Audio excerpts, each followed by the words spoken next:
Whatever your name is, get ready for the big surprise.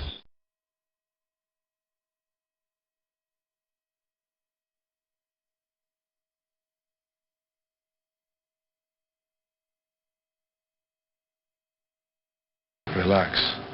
You've been erased.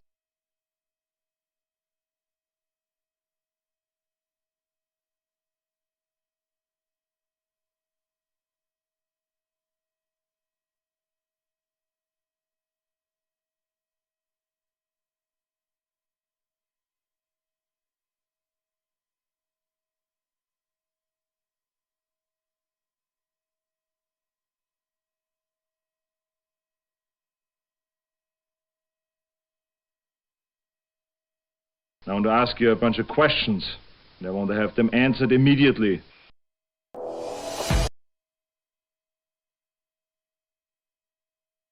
Whatever your name is, get ready for the big surprise.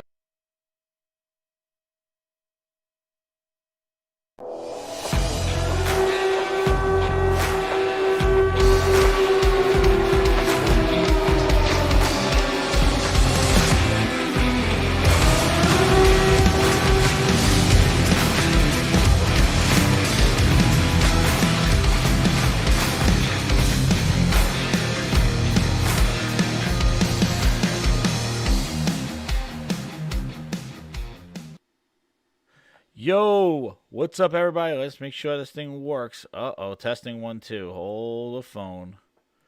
So make sure I'm not seeing any of my stuff. Do you guys see? Hey, what's up, guys? Do you hear me? Yep. All right, let me hear if I could.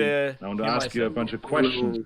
Let me just test it. I'm seeing if you hear you. Guys, can you hear me? Mic check it. I'm not seeing my audio levels here. What's going on? Yeah, I can hear you. We hear All you here in Discord. You hear me? Yo, what's up, everybody? Let's make sure this thing. They hear me. Let's make sure they hear you. Hold the phone. Testing. All right, we got you. Yo, what's up, everybody? Welcome to the Gaming Grindhouse, episode 10. Hope everybody's having a grand old time. It's been a wild day, wild weekend. Hope everybody's doing well. We got a huge Grindhouse show tonight, man. I put out the grind signal. I opened up the door, and we got the grinders coming on in. We got Cool Hand Cruz, Nova, and J-Dub. And we're waiting for Frogs. Frogs coming on. Because, you know, Frogs comes on this thing. He said he's coming.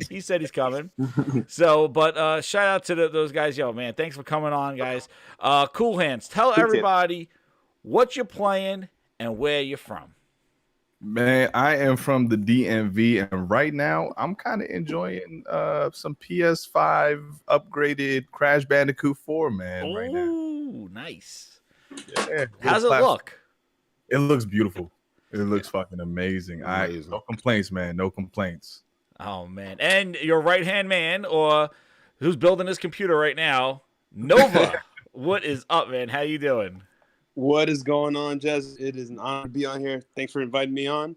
Right now, I'm playing Cyberpunk 2077 real late. Just started last week on PC.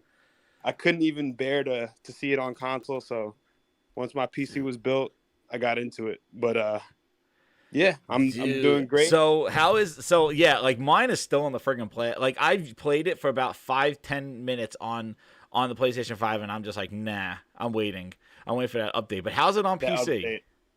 Oh, it's amazing. It's right different. now I'm running it, on the 2080 with ray tracing on. Ooh. VRR, DLSS, all that. All the goodness, stuff, all those acronyms. Yep, all those acronyms, man. But it's really good. I'm also from the DMV area. As y'all might know, I run a podcast called Insomniacs Podcast. Yes. With Cool Hand Cruz. You already know. Yep. And man, I'm looking to get into it tonight. We've got a lot of good topics to talk about. Oh man, yes we do. Yes, we do. And then coming down with his busy schedule, J-Dub City. What is up, man? Welcome back. What is good? What is good, everybody, man? It's good to be back. Good to be back with the panel. Oh, man. Thank you. Talk about some games, man. Oh, yeah. We're going to talk games, services. Who the hell knows what gaming consoles are anymore? Jesus. All this crap going on. Exactly. Man, it is It's crazy. I've been playing some Crash 4. Again, it's godly on PlayStation 5. Once the patch came out earlier this what was it, late last week? It was Friday, I believe, right? Yes. Yeah, is when it dropped. Early Friday. I think early Friday, man. As soon as I woke up, man, I had to stream it. I streamed about 2 or 3 hours of it, letting everybody know it was worth it. The graphics on it, the load times, everything is just, man, it's just that much crisper and nice. It does look like a Pixar movie, so I'm more anxious to see how Ratchet and Clank is going to stack up compared to this. Man, I'll say this though, even before the update, the load times for Crash 4 on the PS5 weren't even that bad, but then with the update, it's astronomically quick. And man, I mean, I didn't honestly, like you said, you woke up. I got it. I stayed up late, so I got the update like literally it hit 12 a.m. Eastern time. Like, you know what I mean? Yeah. It was amazing. I just can't wait to actually feel the haptic feedback, and I feel like that's going to come on a later update. I don't know yet. Oh, it doesn't have the haptic feedback just yet? I haven't felt anything yet. Yeah, it does. You have to what it is you have to wait till you get to the level where you're driving the boat. Okay. And man, it's trust me, it's next level. Okay, cool. So because what I did is I deleted all my save data, so I'm starting the game all over. Okay. So start fresh, PS5 version. Yeah, that's one of the most immersive part of the game is once you get to the a lot of the levels that have the haptic feedback and stuff like that. And I don't want to spoil stuff for people that hadn't got there, but yeah, the haptic and the 3D audio, the haptic and the 3D audio is something that we got to talk about on that. Dude, I feel like it's for 3, right? It's 4 players or something like that. Is it 4 players, 3 players? I said it on the thing. I don't know. It said it in the description. I know it has a multiplayer feature. And even I haven't tried. I've just been trying to just get through the game. That is a game I didn't buy originally on PlayStation 4.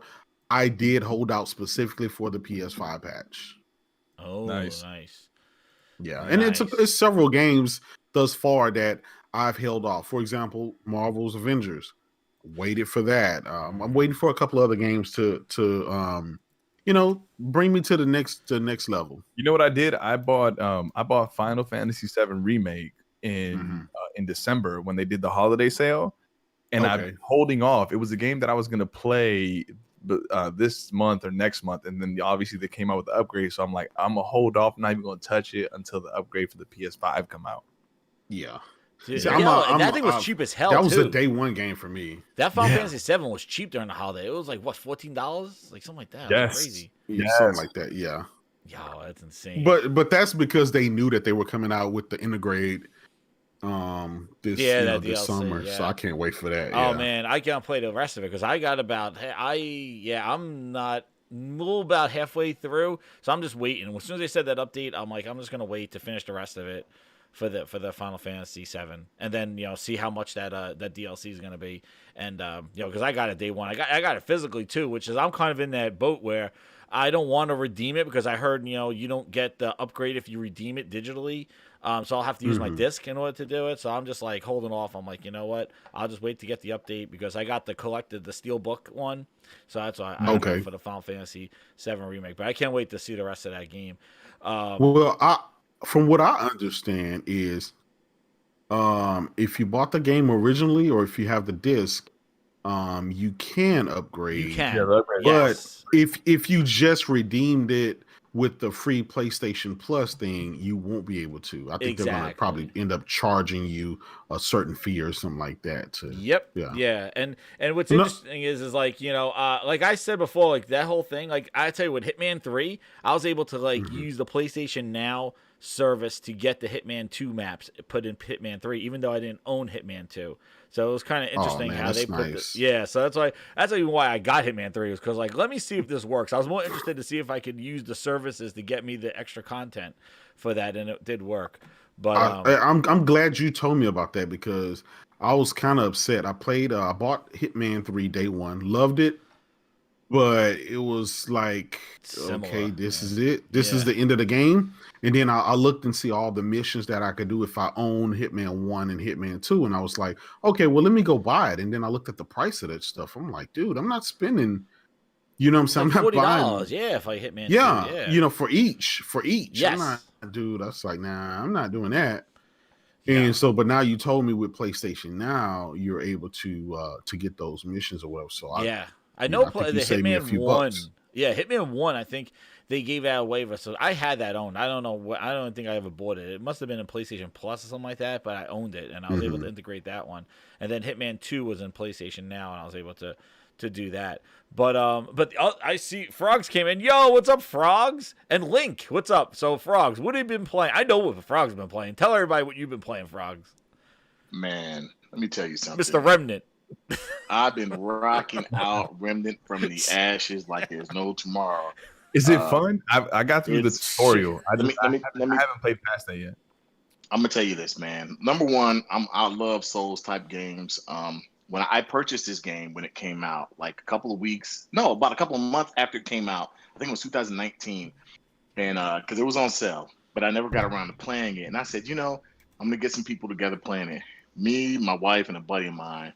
Dude, that's all we freaking do. I almost got a platinum in the game. Like, the game is so enjoyable that now we're going through different boss runs, because most bosses in the game, when you beat them, it's kind of like a Souls game where you beat them, you get a weapon, or you can, like, how like in Dark Souls, Demon Souls, so forth, you get a soul and you can craft that into a weapon from the boss. Yeah. Well, this game is very similar, but the thing about the boss is there's like 2 different ways to kill most of the boss, and they'll give you something different. So, like, there's this tree boss, for example, where if you kill him, he'll give you this spore, and you can take it to your little hub area, and it gives you a spore web. It's called the Spore Bloom gun, and it can shoot out like these spores. But if you shoot that tree boss in the legs, and you take his legs and you shoot his legs off, and he's crawling on the ground after you, and you kill him, you don't get that weapon. You get a hammer, like a big melee weapon, because there's a pistol slot, there's a rifle slot, and then there's a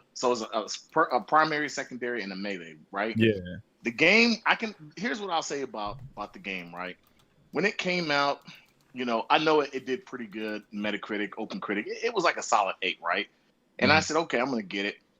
And I got it, and I played, like, I was right at the beginning, like, in the tutorial, and I was like, it's kind of confusing. So I didn't really kind of give it the time of day. I said I'll get back around to it. Well, it comes out, it's free for PlayStation this month. And, my wife, she didn't play it. And, she's big into shooters. And she's like, my buddy's like, I'm big into shooters. We tried the Souls thing. She's like, it's cool. He's like, it's cool. And I was like, well, let's try Remnant. Maybe you guys like this. And I was like, as soon as I said Souls, they was like, oh, God, because they don't really play Souls games. But the fact that it had guns interests them. Dude, we started playing, and we just couldn't put it down. We couldn't put it down. I mean, it's such an enjoyable experience. It's enjoyable by yourself. But graphically, it's not like, oh my God, blow your mind, right? But gameplay wise, and this the loot of how you get loot, and it's the backstory. It's really an interesting game. Like I said, I got 92% of my trophies. I'm almost to a platinum, and I'm really enjoying it. And what I'm wait, I hear myself echoing. Oh, I hear you echoing too. You hear me echoing? Yeah, okay. Here we go. It was just a glitch. Yeah. Digital so glitch. What I'm doing, this game it was prepping me kind of to play through the month, because at the end of the month my game is Outriders. That's the game that me, my wife, and my buddy are planning to stream and just go hard in. I'm excited. Yeah, I enjoyed what I played in the demo, and apparently the rumor is, and I don't know if we'll get into it, the rumor is it's coming to Xbox Game Pass. Oh, it got confirmed. It got confirmed today. That's what we have it on the topic list. So if that's going to be confirmed, bravo to Xbox Game Pass for getting a game like that in Game Pass day one. That's what I want to see more of. Stuff like that happening. I'll say that game, I mean, I know we're going to get into it, but that game, I know a lot of people were pleasantly, including myself, were pleasantly surprised playing it. Obviously it has its flaws, but it's overlooked with the amount of fun you're having in the game. The AI, very fun in the game were very cool. I love that system. Yeah. But going back to Remnant, man, I only got past the tutorial. The only thing I don't like, and I'm getting tired of, is the 3-party system. Yeah, I don't understand. Yeah, why because most I games couldn't are coming play out Frog. like that. I couldn't exactly Frog. I don't like the Yeah. 3-party system. I don't get that. I don't get why Remnant is doing it, Outriders does it, Destiny does, and I'm like, yo, what is this 3-party system? Like, I don't most want of the time it's 4 people. bro. I don't I'm get saying I don't want my party size to get smaller. I want it to get bigger. I thought, you Yes. would think you would go from 4 to 6. You know what I mean? Instead of 4 to 3. Yes. Well, I'll be honest. I'll be the guy on the outside here. I actually like games that are smaller because it can get hectic sometimes when you have a bunch of people. Then it becomes more like a battle royale type game. People are not really engaging. The conversation's not really there. It's just this big. One guy runs off and do something. Like Borderlands. Borderlands had 4, right? Borderlands 3 Borderlands, and 2. yes, 4. Yes. Yeah. And I think with games, where it's like 3, no more than 3, it's more engaging. Where it's like, okay, it's small enough for you guys to be able to communicate, to be able to tackle a boss or tackle something, and you don't have to worry about screaming over each other. But man, once you get more than that, the conversation, I mean, it's just like one big Discord chat where everybody's, it's like an Xbox Xbox Live thing. Be like that sometimes. Yeah. And you can't say anything. Nobody can hear you. There's no strategy. It's just, and you get frustrated. And it's like, you know what? The hell, I'm just going to shut up, mute my mic, and just let everybody just yell. And I noticed they try to do it with like the classes. They try to make like each person out, like, because Destiny has the 3 classes. Remnant has the 3 classes too, right? Because I chose the yes. Yeah. So they try to do the 3 classes. So it's probably so they could charge you with the 4th class, probably. Well, what I think Remnant did well, and I think it was over. I think it came out at the time that in 2019 that I don't know what was coming out, but obviously something came out around that time that people just weren't really paying attention to this game. I think a lot of the Souls guys in the community paid attention to it, and I consider myself kind of a Souls guy, but for some reason I didn't give this game much thought. And then I started playing, and I was like, yo, this game is actually, it's pretty fun. Like, it's obviously not as good looking as Outriders, right? Which I don't and the reason I say that is I don't understand. I don't understand why it doesn't look better, but this is obviously from a smaller studio, and I think they got a lot of formulas right with this game. I think that they got crossplay. So if I'm on my PS5 and I've been playing with PC people, for some reason or another, there's no crossplay on Xbox with PS4 or vice versa. But I play with PS4 and PC people all day. There's crossplay on the Sony systems. I thought it was crossplay on all systems. So I was like, great, I can invite some of my Xbox friends and play, but it's not like that. Outriders, you can play anywhere and just go with it, whatever.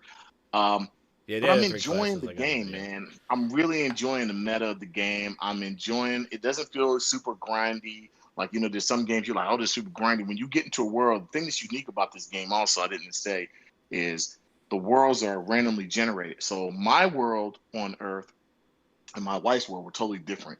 Some of the same bosses and some of the different there's different bosses. Because you can go in the world and there's typically 4 like bosses you can find. But I had a boss that my wife never seen. And then I was on her world and I was like, there's a boss I never saw in your world, because they give you different weapons. So I think that's an interesting thing. I just think that, this game, it needed a little bit bigger budget for certain things, but I'll say why that game got overlooked. Control came out that same month. Oh, that's why. Control was kind of the premiere. Yeah. And I'm really. I'm not gonna lie, man. I'm really enjoying it. It's not even about the trophies anymore, because I didn't even realize until I think it was like a day ago when I went and looked at my trophies. I was like, yo, I'm close to a platinum. Yeah, the combat's pretty damn solid. It's pretty damn good. You're right. The shooting is pretty good. I'm enjoying it. In it. Yeah, it was. Yes. The tutorial alone was a lot of fun. It was just like I was trying to get my buddies involved, and it was just hard to coordinate with them to get on, because I was right. Yeah, see, Frog took off for me. Like, so when he was telling me about it, he was already ahead with his clan, and then I jump in it, and then I'm like, see, for me, I don't like going into the little town, and now I got to run to this person, and that's what we're watching now. Run to this person, do the missions, like it's the tutorial, but then it's like you have this hub, and it's like I just want to do missions and move into a story. Like I don't want this Destiny kind of put me into that that hub world, and I have to run to go see this person. Like I always feel like I was telling Frogs as while I was playing, I was like, I feel like all the shop people should be right next to each other. I don't know why one shop guy is down the hallway, up the escalator, the other one is down this way. I'm like, I want all the shop people just lined up in a row so I could go check, check, check, check, done. I think they do it for immersion. Of course they do. I don't want to be that immersed. Yeah. But anyway, we got a final member he has been coming. Link, what is up, Link? What have you been playing? So, I actually been playing a lot of Friday the 13th. I don't know why. That's going back to that game. Playing that. As Jason or as the camp? As what do you prefer? I like playing as a counselor. Okay. And actually started a new run on God of War a few days ago, so I've been playing that.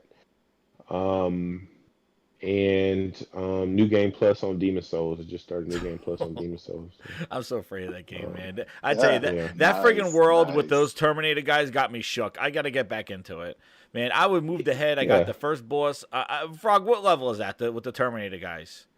That with those guys. You go in whatever order you want to go. So well, it's the one I'm trying to get through that level. I beat that big fat boss.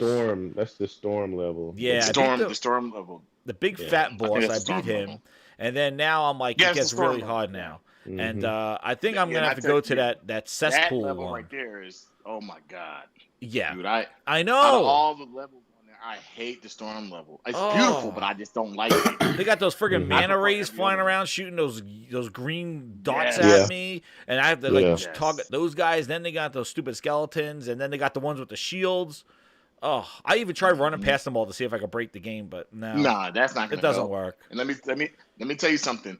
If you keep dying, and I'm gonna tell you this, if you keep dying in the storm level, that storm level, once that eye gets freaking black, you might your world you better invite people. You told me about that. You have all kinds of world tendency. I'm gonna have to phone a friend. God damn it! The best thing to do in that game is to actually die in the Nexus. Yes. And go into like Phantom form or whatever, and then that way. Well, I'm already in Phantom form. So it's like Demon Souls. It's like Demon Souls. It's definitely. We're talking about Demon Souls. We are talking about Demon Souls. That's what I was trying to say. I'm like, I gotta get back into it. It's the original. Link was playing it's the original. Well, yeah. Well, I won't say original because there were games like Demon Souls before Demon Souls, but we didn't realize how great Demon Souls really was. Yeah, and then the other thing that I've been playing is I've been doing something lighthearted. I've been grinding through that Sackboy Adventures, man. Yo, that is just a breath of fresh air playing that game. Yes. Yo, it is just fun. The music. Oh my man. God. Like, and then what's crazy is the music's awesome, but then when they got the licensed music, dude, they had a level that had was Madonna, Material Girl, playing band, and I was like, wait a second. Yep. I'm like, this sounds like wait, and it's like do do do do do do do. I'm like, whoa. I'm like, it was just playing so weird. I'm like, this sounds like a familiar chord, and then I had to stop and listen to it. I'm like, holy crap, it's like some sort of it's Material Girl, like just playing in the background. Dude, it is. I can't believe how much variety and how the textures look in that game with all the different type of fabrics they use. It's crazy. Oh, I hear something. We got an echo. Hello. I think Nova. Hello, can you hear me now? No echo. Echo. Somebody just I think it was Nova came back in and out. Yeah. That computer he's working on, man. He's in the chop shop. But yeah, I'm gonna tell you that game. I'm just amazed at how many levels and just like the color and the variety in Sackboy's Adventure. So I've just been going through that. I'm near the second to last level there. I'm just about to get to finish the water level. I think I have like 4 more orbs I need to get to the next level, to the boss and stuff like that. I just bought the mini boss. How's the customization on that? Is it still as fun as like the originals? Well, cool. You could customize Sackboy, but customizing him is like you can make him wear all different outfits. I got him wearing basically the he's wearing the scuba gear right now. And then I had him as the El Matador guy. I had basically as the Lucha Libre guy running around like that. But you could add any, like that's the thing. You get the money in the game, anything, and you could just make him wear any kind of outfit, a whole ensemble, or work like all customized stuff. That's what I'm saying, because I haven't played a Little Big Planet style game since what, 2? Well, it's not even a Little Big Planet. It's basically a platform. Oh yeah. Yeah, it's more in the vein of Mario. It's not even customization fun. where you build games in it. Yeah. It's just a platform now. Super fun. But I'm digging that one. I'm trying to get through that while we're kind of just waiting for the next slate of games to come. And with that, we're gonna take the topics right to the grinds table. Let's get right to the topics for this stuff. We got through some of the games. I'm gonna post up my grinds table. So with that, guys, we're gonna go to the list. Let's see what made the list this week. Oh crap, we could probably guess it, right? But let's see. We're gonna hit that. Where's my grinds board video? Cue the music.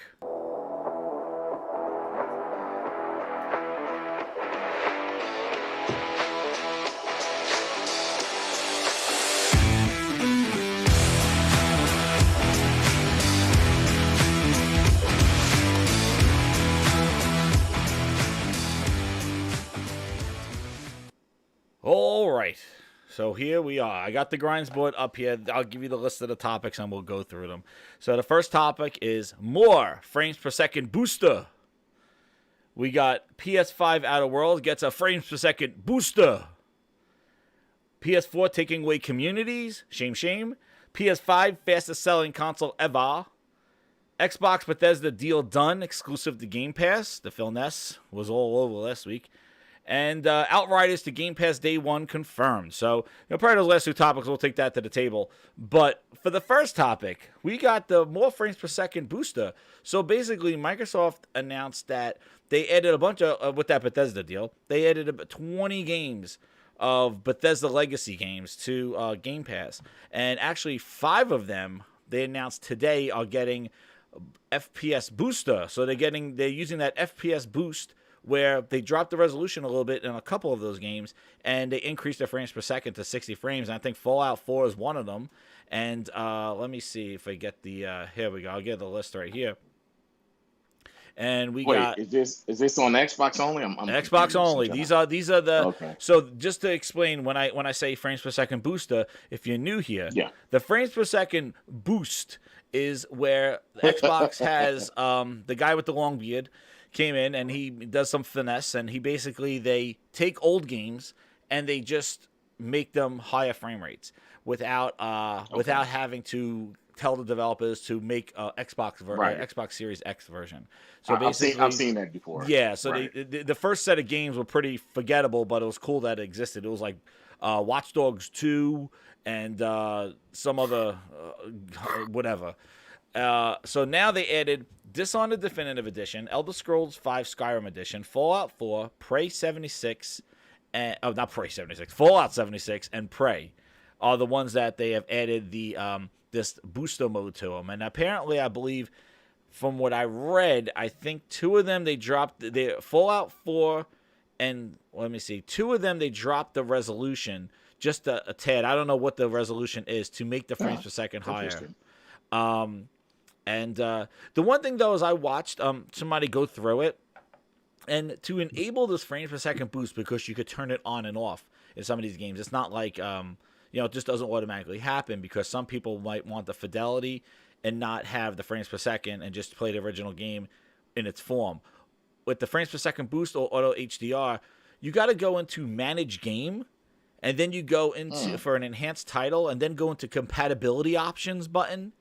And then you toggle frames per second boost and auto HDR on and off. It's not as it doesn't seem. Do you have to do that each time you do it, or I think you do it once. Time? I think you just do it once, but that's how you turn it on. It's under the manage game compatibility options. There was a tutorial video that was shown, and actually they mentioned it in the article as well. So a little bit of it's not as like a super it still seems beta early on, but compatibility options you go into, it's like almost like you're running it on a Windows PC, right? But yeah, so those are the game modes. I saw a lot of people excited about going to play Fallout 4 at 60 frames per second. I'm sure Digital Foundry will be doing their thing. Has anybody used it, or anybody did the frames per second boost at all? Nah, I don't really no boost. play I don't care about the it. older games like that. Yeah, and the games that are that utilize it, they're the older games that you kind of didn't care about anyway. But I played a lot of them. I mean, before. it's cool. Nice It's that cool that there, they're doing it, but you know, I don't have a Series X. I only have a PS5. Number one, it was very hard to get a PS5, and I still think it's hard to get a PS5 and a Series X. I've seen the S a couple of times, but so I think that this is great news. But I think the mass majority of people that will be able to use this will be very slim, because there's not as many. It's not as much hardware out there. I think, for instance, it's probably a bigger deal. I don't know if this just is only going to be an Xbox thing, or if it eventually will happen on PlayStation 5. I don't see why. Nah, it's an Xbox thing only. It's an Xbox thing. This is one of their stamps. So wait. So this is not. It has nothing. This to is do like with the games or velocity anything. architecture. This is like. So this has to do with what Microsoft is doing with the titles and the way this is they what they're Oh, doing. okay, I got it. Yeah, It's I with thought it was. I thought it was a developer going in. And No, saying, that's hey, the whole point. No, They don't have to. Okay, no. got it. Yeah, that's the whole No, point, is that it's they don't have to Microsoft. go back and do it. So basically, what they do is Smart. they so it's really it's neat in some aspects, like, you know, it's taking and again, I don't know what they're dropping the resolution to in a couple of the games, and some of them, like, you know, Prey at 60 frames per second, and you know, and I don't know if it's steady frames per second or something like that, so I'm assuming, you know, we'll see. I don't know if it's targeting 60 frames or it's locked. We'll have to see what the performance is, but they announced it last week. And basically, they said that it was live today, which everybody thought that it was going to come. And then there's going to be more titles with frames per second boost because they announced the first one. So it's nice that they're doing it. You know, they're making those games worthwhile in Game Pass, I guess. But they haven't announced what titles they are, right? No, they only said these 5 right now. They said these 5, and the previous 5 were friggin' Witcher 2. It was one Need for Speed, I think. Yeah, it was like Game Pass fodder. Oh, so yeah, do you think it was real fodders? Yo, what's up, Salty? How you doing, man? Are we gonna say the second round of this? This is the second round right here. Yeah. So I'm saying, so for this second round, do we also say it's Game Pass fodder? They're all games. No, it was Fallout 4, I guess. Fallout 76 is goddamn fodder. That's the shit fodder walks on. I mean. Yeah, I mean, there's there are 4 or 5-year-old games. I mean, you know, but again, for the most part, the majority of the Xbox guys, these are new games because they didn't play. I was saying Game Pass. Yeah, they didn't play the games originally. I'm surprised that some of the games, like because I remember, if I'm not mistaken, like the Elder Scrolls, the Skyrim, it runs at 4K on PS4. But it doesn't run at 4K on the X. They never patched it to run like that. Yeah, it runs in VR2 on the PlayStation Slim. It's just weird. I just think, you know, some of this is weird. I think it's great. Don't get me wrong. I don't think it's bad. But you know, whenever you're doing anything with compatibility, anything that you can say, hey, we can make this play better, I think that's great. There's nothing wrong with that. Yeah. You know, I think that, you know, it's great. But and I think at the end of the day, when you look at this will come and go, and it'll be a thing that happens, and it'll just be that. It'll just be like, hey, we this is something we added, and people kind of looking to say, oh, okay. But what about your next, you know, big games you have coming? Because more people are concerned more about the games I guess coming. They addressed some of that stuff. Like for the first list of frames per second boost, we talked about it last week. It was Far Cry 4. Super Lucky's Tales, that was going at 120 frames. Sniper Elite 4, UFC 4, and Watch Dogs 2. So that I think the next round is a lot better than the first round. But again, like the thing is like I said, I agree. This is great. You know, the fact that they're doing this. I think, you know, the overall problem, and I think with all of Microsoft stuff right now, is that it's a bunch of little pecks in the sea of games where I think these are all good little things, but I think it's too fragmented. And I'm going to get into that as one of the point topics moving forward, is that I do think that a lot of this stuff is like a little dab here, a little bit here, and it doesn't sound like this stuff is fully implemented and ready for prime time. And I do think that, you know, this little, like, some games here, a little one here, this on certain things. Like, I think that it's going to be hard. It sounds like a lot, but when you look at it, it's really not. And I think that's something that they got to grow to. So, like, this sounds great, like, when you hear about it, but when you see the games that are supported, they got 5 games right now, and they're going to add more each week, again, so they stay relevant, I guess, on Twitter. But nice for them. They added those games. Everybody go beat Fallout 4 and Fallout 76, I guess, at 60 frames, and Prey, which I wasn't a fan of Prey, and then Elder Scrolls 5, Skyrim Edition, Jesus. And Dishonored 1, not Dishonored 2, though, which is interesting. So maybe Dishonored 2 is next week. But anyway, frames per second boost. So they also upgraded Outer Worlds. Now, this is different, Frog. Now, this one is actually an update from the developer that they updated Outer Worlds to run at 4K 60, I believe, on both Xbox and PlayStation 5. So that is the developer going back and actually giving the updated version of Outer Worlds. So, and I think Neil in the chat says... was it Neil? Who was it? I think he said he was going to go download it. Now, oh no, Jedi Johnny, sweep the leg. He is going to download Outer Worlds. And I actually own the Outer Worlds. Yep. And I tried it. It's not bad. It's not bad from what I played. The little bit I played, it's interesting. But if they're saying, hey, we added this 4K 60, I think that that's great. And like I said, because I haven't played that much of it, I was going to eventually play it. So it gives me a reason to kind of put it in that box and say, hey, this is something you want to play sooner than later. I think that's cool. Like I don't have a problem with any of these updating 4K or 60 or whatever. I think the biggest thing is, especially what we're almost 6 months into these consoles. I think that maybe November. It's been rough. January, February, it's been a little dry. Close to 6 months. So let's just say 5 months, right? It's in the 5 months they've been out. I think the biggest problem that I personally see it more that's a bigger problem than the games coming to the system is just the unavailability of people getting the box in their hand. Yeah. I think that's a big problem. The scalpers is a big problem, and I know we'll get into sales and all that, but I just see like if these consoles are not available to people who really care about, the games and just the progression of actually enjoying the console, not just about money. It doesn't really matter what, in my eyes, it doesn't matter what either or of them sell, because it's like how many, if they say we sell 5 million, how many of those are actually in gamers' hands and not in the scalper's hands? You see what I'm saying? Yeah. So well, did anybody play out like Link? Did you play Outer Worlds? I played it initially when it launched, and it wasn't for me. I mean, anybody else? I couldn't get into it. I tried it with the update. I tried it since I downloaded the update and tried it. And I was like, okay, yeah. I played. Yeah. The game is just outdated. Yeah, I played it. I played it on Switch and PC. Oh shit! I'm gonna. I didn't know that. Yeah. It came out after on the Switch. Yeah, it came out like 6 months later, 3 months later. Yeah, I didn't even know it. I thought they said it was coming out, but I didn't know it actually came out. Yeah, it came out. Yeah. It came out. Yeah. I one thing I take from it. I played maybe 2-3 hours into it. It's a pretty okay game, but maybe I'm just burnt out on those Fallout type games.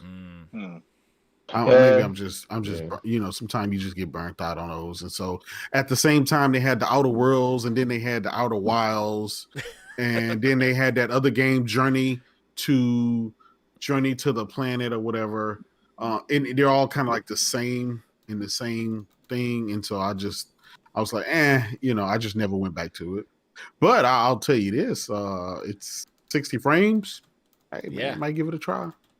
If maybe I can get a cheap used copy at GameStop or something like that for the PS5 to, It was on sale too. I think it was on sale like last month or something like that. Like it was on sale. I think it was like $20 on sale. They've been doing a lot of sales on things. Like I even picked up some old ass games. Like my son was all into the new Nickelodeon cartoon, so I picked up that Nickelodeon kart racer thing for like $20. Like you want to play that crap. But they've been doing a lot of friggin' sales. But the thing is like I wasn't a huge fan of Outer Worlds. Like I played it. I think the coolest thing was that you could kill anybody and like just destroy a whole mission quest. Like you could just like that main guy in the beginning. Like I didn't have to do anything he wanted me to do. Like he's like, go do this and bring this back to me, and I just shot him. and it was like, yep, that's done. Like, you didn't have to do that quest at all. Like, it didn't affect it, which was pretty damn cool. Like, that was the one thing I wanted to test out, because that was something that they promoted. Like, you can just kill anybody and just end the whole quest line just by killing them. You'll have repercussions, but like, so that's what I did. One thing that I did notice, and maybe it's just me personally, but it's extremely hard for me to play games that doesn't have the haptic feedback anymore. Oh, yeah. It's really hard. I try with the Division, and it's like, dude, I just can't do it. I need that haptic feedback. It just feels like something is not there. Even if you got the normal rumble like you would on the PS4, it just feels so lifeless. And then so I kind of skip out on those games. Yeah, it's J-Dub. Yeah. Hey, Jay, J-Dub, I'll tell you this, man. I'm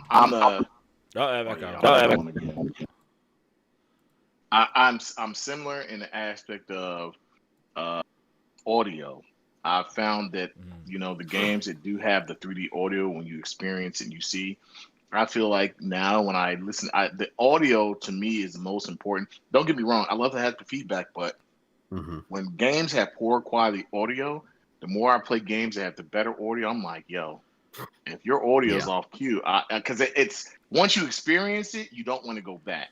So I feel you what you're saying. Like it's that next level thing. Once you experience it, and this is why I am hoping, and I think it'll happen, that Microsoft gets a haptic feedback controller with the triggers and all that, because I think that will make a difference. Because I think what'll happen is developers across the board will say, well, both this console and this console have it, so we can just put it across the board in every game. And I think that will kind of move that needle of saying the future of these controllers have the haptic feedback as a standard, motion is a standard, this is a standard. It becomes a thing where it's just a standard, and you don't have to think anymore of what's going to be in the controller. If this game has it, it's going to be a standard across the board. And it makes the inventors of these products that we enjoy kind of go back and say, okay, what can we do now that's not a gimmick that becomes a standard in the industry? Haptic feedback, the triggers and so forth. I think that some things need to become standards, and I think that that's one of them. You're right. Yeah. 3D audio, haptic feedback, they need to become standards. What's interesting too? I think you're totally right in the sense that even like games like when I completed the Pathless, like the Pathless with the audio and the haptic feedback and just the triggers and just shooting that, like it was like a cadence and a rhythm that I was getting with the triggers and with the music and just with the sound cues. Like I thought that game, like it was an experience. Like, and I think what you're both describing is basically the immersion level that you get when it's done properly and it's not like patched on or it just doesn't exist. When you have it and they really make it work with the game, that's why I'm really excited about Ratchet and Clank, how they're going to make that work with that game. I think it's going to be another showpiece like Astrobot, in that trigger. But I'm telling you, like the sound, I got to tell you one thing though, Control with that, the Control sound was, and when I played it on the PlayStation 5 with that sound, hearing that audio that they added to that, it is like you hear it and you feel it. When you pull something back and you hear it coming back from you and throwing it, like you really feel that sound. And I think that was definitely something that's really cool that's implemented, that 3D audio. And I just can't wait to get more next-gen games. That's the thing. Like, I'm just like, these updates are nice, but I'm like, it reminds me of when I first got my gaming PC and I played all these old games on Steam Summer Sale for like, buy the whole bundle of Hitman for like friggin' $2. And I'm like, woo! I feel Ratchet and Clank is gonna be the first real take. Like that's gonna be the first real full blown taste of what the PS5 can fully do. I think we already got that with Demon Souls. I think that, I also say Demon Souls. I'm talking about in terms of like that level to level load time, like that. The way you're gonna that's up, no like, joke. That's gonna be different. And maybe it's subjective, but when I'm playing, when I play Spider-Man Miles Morales, when I play Demon Souls, even when I play Godfall and stuff like that, those games just look amazing, right? And I know that I'm getting the the ray tracing, the fidelity, the 3D audio, and the stuff that I can't get on the previous gen console. So it's really subjective as to what we're expecting. We've already seen Ratchet and Clank, right? the Gran Turismos and all the other next generation games that they've kind of brought to us thus far that's not cross-gen. But I don't know, man. As long as it has the haptic feedback and the option for ray tracing or even 60 frames, 4K native and stuff like that, all of that sums up what next generation is. Exactly. And so I know there's a lot of people say, "Oh, well, I should have waited because I'm waiting for a next generation game." It's like, look, no. If you got a PlayStation, there's a lot of next generation games out there. Now it's really, what do you expect and what do you want out of next generation? Yeah, I mean, and I think when it comes to that, I think the person needs to specify, I want new IP, something that, has never been done before. I mean, I feel like I'm getting that with what my controller can do. You know what I mean? Like Des was saying earlier, man, when I played Astrobot, I did not expect to feel the wind in my hand. I tell you, man, Astrobot need to be like double the length. I want more of it. And I know people will complain, and there are those extremists out there. They'll be like, "Well, so it's just your controller?" But no, I'm like, when we think of next generation, it's something that pushes the medium forward. That controller alone pushed the medium forward. Yeah. With the I'm gonna tell you, like even with the sound. And coming out of the friggin' controller, and the fact is, it's crazy. Is like my son's favorite feature on the PlayStation 5 is the friggin' mics. Like he loves the mic and the control, like not having to wear a headset, and he could just talk to his friends like right with the controller. Like he won't go back. Like I had to trade all my PlayStation 4s because I was like, all right, so you're gonna go back to the PlayStation 4 now, right? And he goes, oh, so I could play on the PlayStation 5. He's like, no, I gotta play on the PlayStation 5 because I gotta use the controller. And just the mic communication, like he likes that. Also, I like it too because I can hear all the crap that's going on. If anybody's saying like, I didn't like the headsets because I couldn't hear what was going on. So like, he's playing that and he loves that feature on that stuff. But but Astrobot, I this is the thing that drives me crazy. Is like I felt like the amazing stuff I experienced in November and December, I just want more of it. And I feel like January and February are just like, okay. Like, Destruction All-Stars did a little bit with the controller. Like, it did look pretty good. I went back and played it, actually, doing the 8-on-8, even though now they added with the 8-on-8 now, you could do, like, you could take a party of 4 now, but they need to add more freaking game modes to it. Like, I don't know what the hell they're doing. They're like, now you can use a party with 8 people. I'm like, no, you should make it 6. You should make it, like, that should have been there day one. Like, we need some new game modes. They need some new stuff in that game because it got dry real quick in that game. But it's definitely a competent crashing game. Like, you could crash. I mean, you had in theory, right? The concept is really good and it was really fun. And I was like, oh damn, I'm really enjoying this game.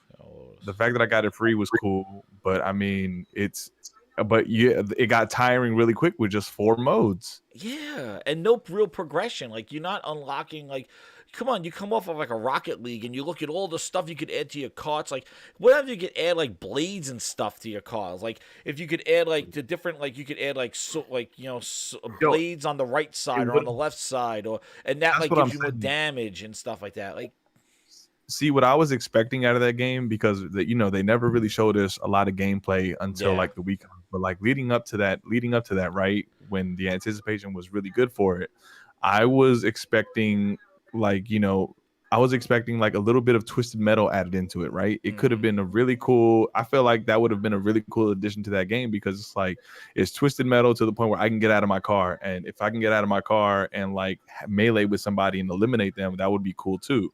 You know what I mean? Not just that one stupid thrust kick and or like thrust tackle bullshit that I'm getting, Yeah, no, totally. Like, and I know that one thrust the kick. The potential's there. Yeah, the potential was there. Yeah. It was there, and hopefully, maybe in a future update, we can get some of the things that we kind of theorized, right? But I mean, who's to say it might just be a flop? Hopefully, they fix it.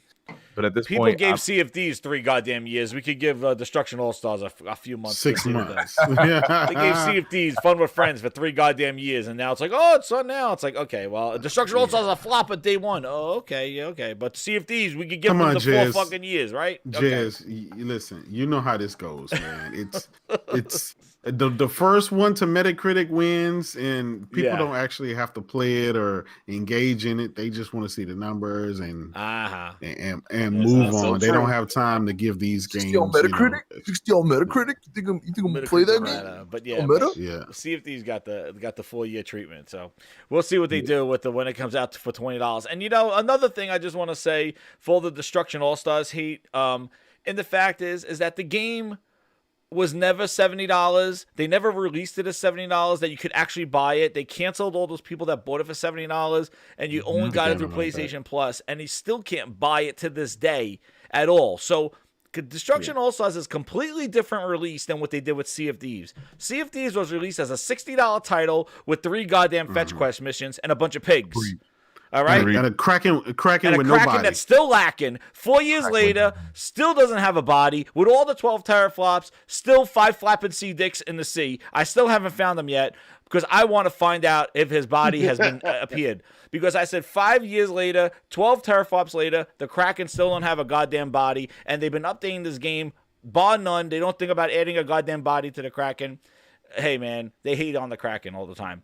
But the thing is like that released as a $60 game and in Game Pass.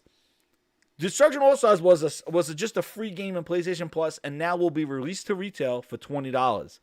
That's different. This game was not $70 on day one and in PlayStation Plus. That's different. They did not find this game valued at $70. After somebody said, they tapped somebody on the shoulder, said, no $70, put that shit in PlayStation Plus right now. And now it's $20 when it comes out in a month or so. In April, I think. So anyway, just to clear up that kind of stuff, because I see people like, they're going to spend $70 on this game. There was never a way. Whoever spent $70 on it went out of their way and bought a bootleg in a back alley with a guy with his pants down and paid $70 for that goddamn game, because that's the only way he's going to get it. Anyway, next topic. We're going to go here to the PlayStation 4. Jim Ryan, Gordon, goddamn Ramsay, has struck again with his Jim Ness.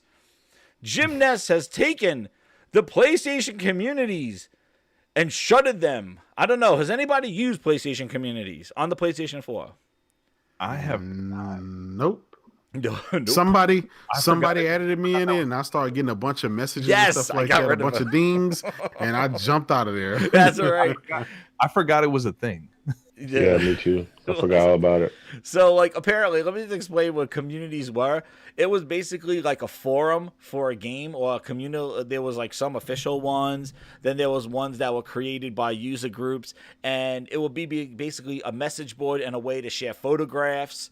And just kind of, set up a party game. You'll see of the community who will be online. It kind of was what looking for groups is, where you could kind of sign up on Xbox, where you could see you join a group and in that group who's playing in this community thing. And as looking for group one, I think it's still around, but again, it became more of just like what J-Dub said, just to become a whole bunch of just message kind of influxes. You would just come on and your notifications will go on for 5 minutes going bring, bring, bring, bring. And it's what the hell's going on? There'll be all these updates from the communities that you were invited to.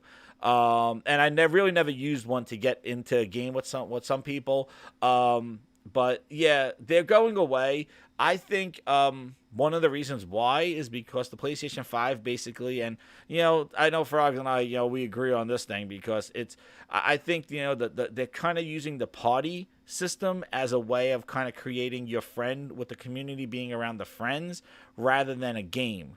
It seems like you invite a bunch of people to a party, and that's kind of your message board. You could share photos, you could kind of chat, send invites, share play, do share screen, and that's kind of your community. And I think they went more towards the community with the party chat, almost like Twitter DMs, whereas the communities that they had on the other one were basically based off of a game, like a forum, like a GameFAQs.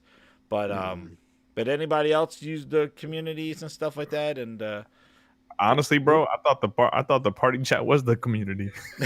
It is. Well, now it is. On the PlayStation 5, they haven't said, I know, man. This shit's wild. I do think that Sony really needs to kind of fix the party thing, because I think of being just a list of parties is a little confusing, especially if somebody drops out of it. Then it creates another party where, hey, there's 4 people in it, but we added somebody, now we have a whole new party. Just Twitter, I guess, DMs and stuff. You add people, remove people, and it creates new groups.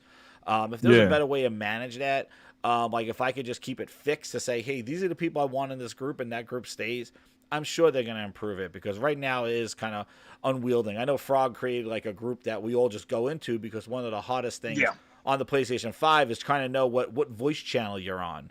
And I think they do have the icon, the headset, to let you know what voice channel you're on. But it's a little bit more understandable. It's still kind of difficult. It's still if you're challenging. new to to find out where PlayStation you 5, are. it can be a little challenging. Yeah, to find out where you are. Like, because, like, if you're playing with a lot of people and doing different parties and stuff, it's like, hey, I'm in this voice channel, but then you're not in that voice channel, but you're online, but you're in a different party group with another voice channel. So hopefully they fix that stuff. I definitely think that's something that needs some fine tuning. But communities are going away.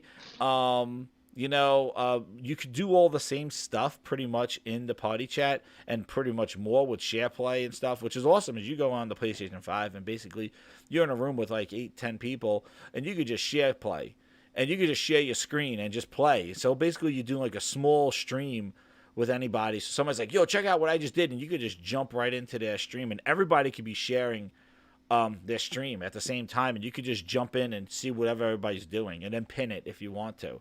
So it really is awesome. Like, I love the share screening stuff. It's really cool with that. Me too. And and also to another feature that they kind of think of pigging this communities thing off of is those tabs that they're using, and trying to make those kind of like interactive hubs for the game with the tabs as well, or those cards that they use. So communities is going away. It was definitely something that was built on the PlayStation 4. It said that's going away because I know there's some big communities out there, and some people did use them. So it is going away in they created it in September 2015. So communities lasted for about 6 years.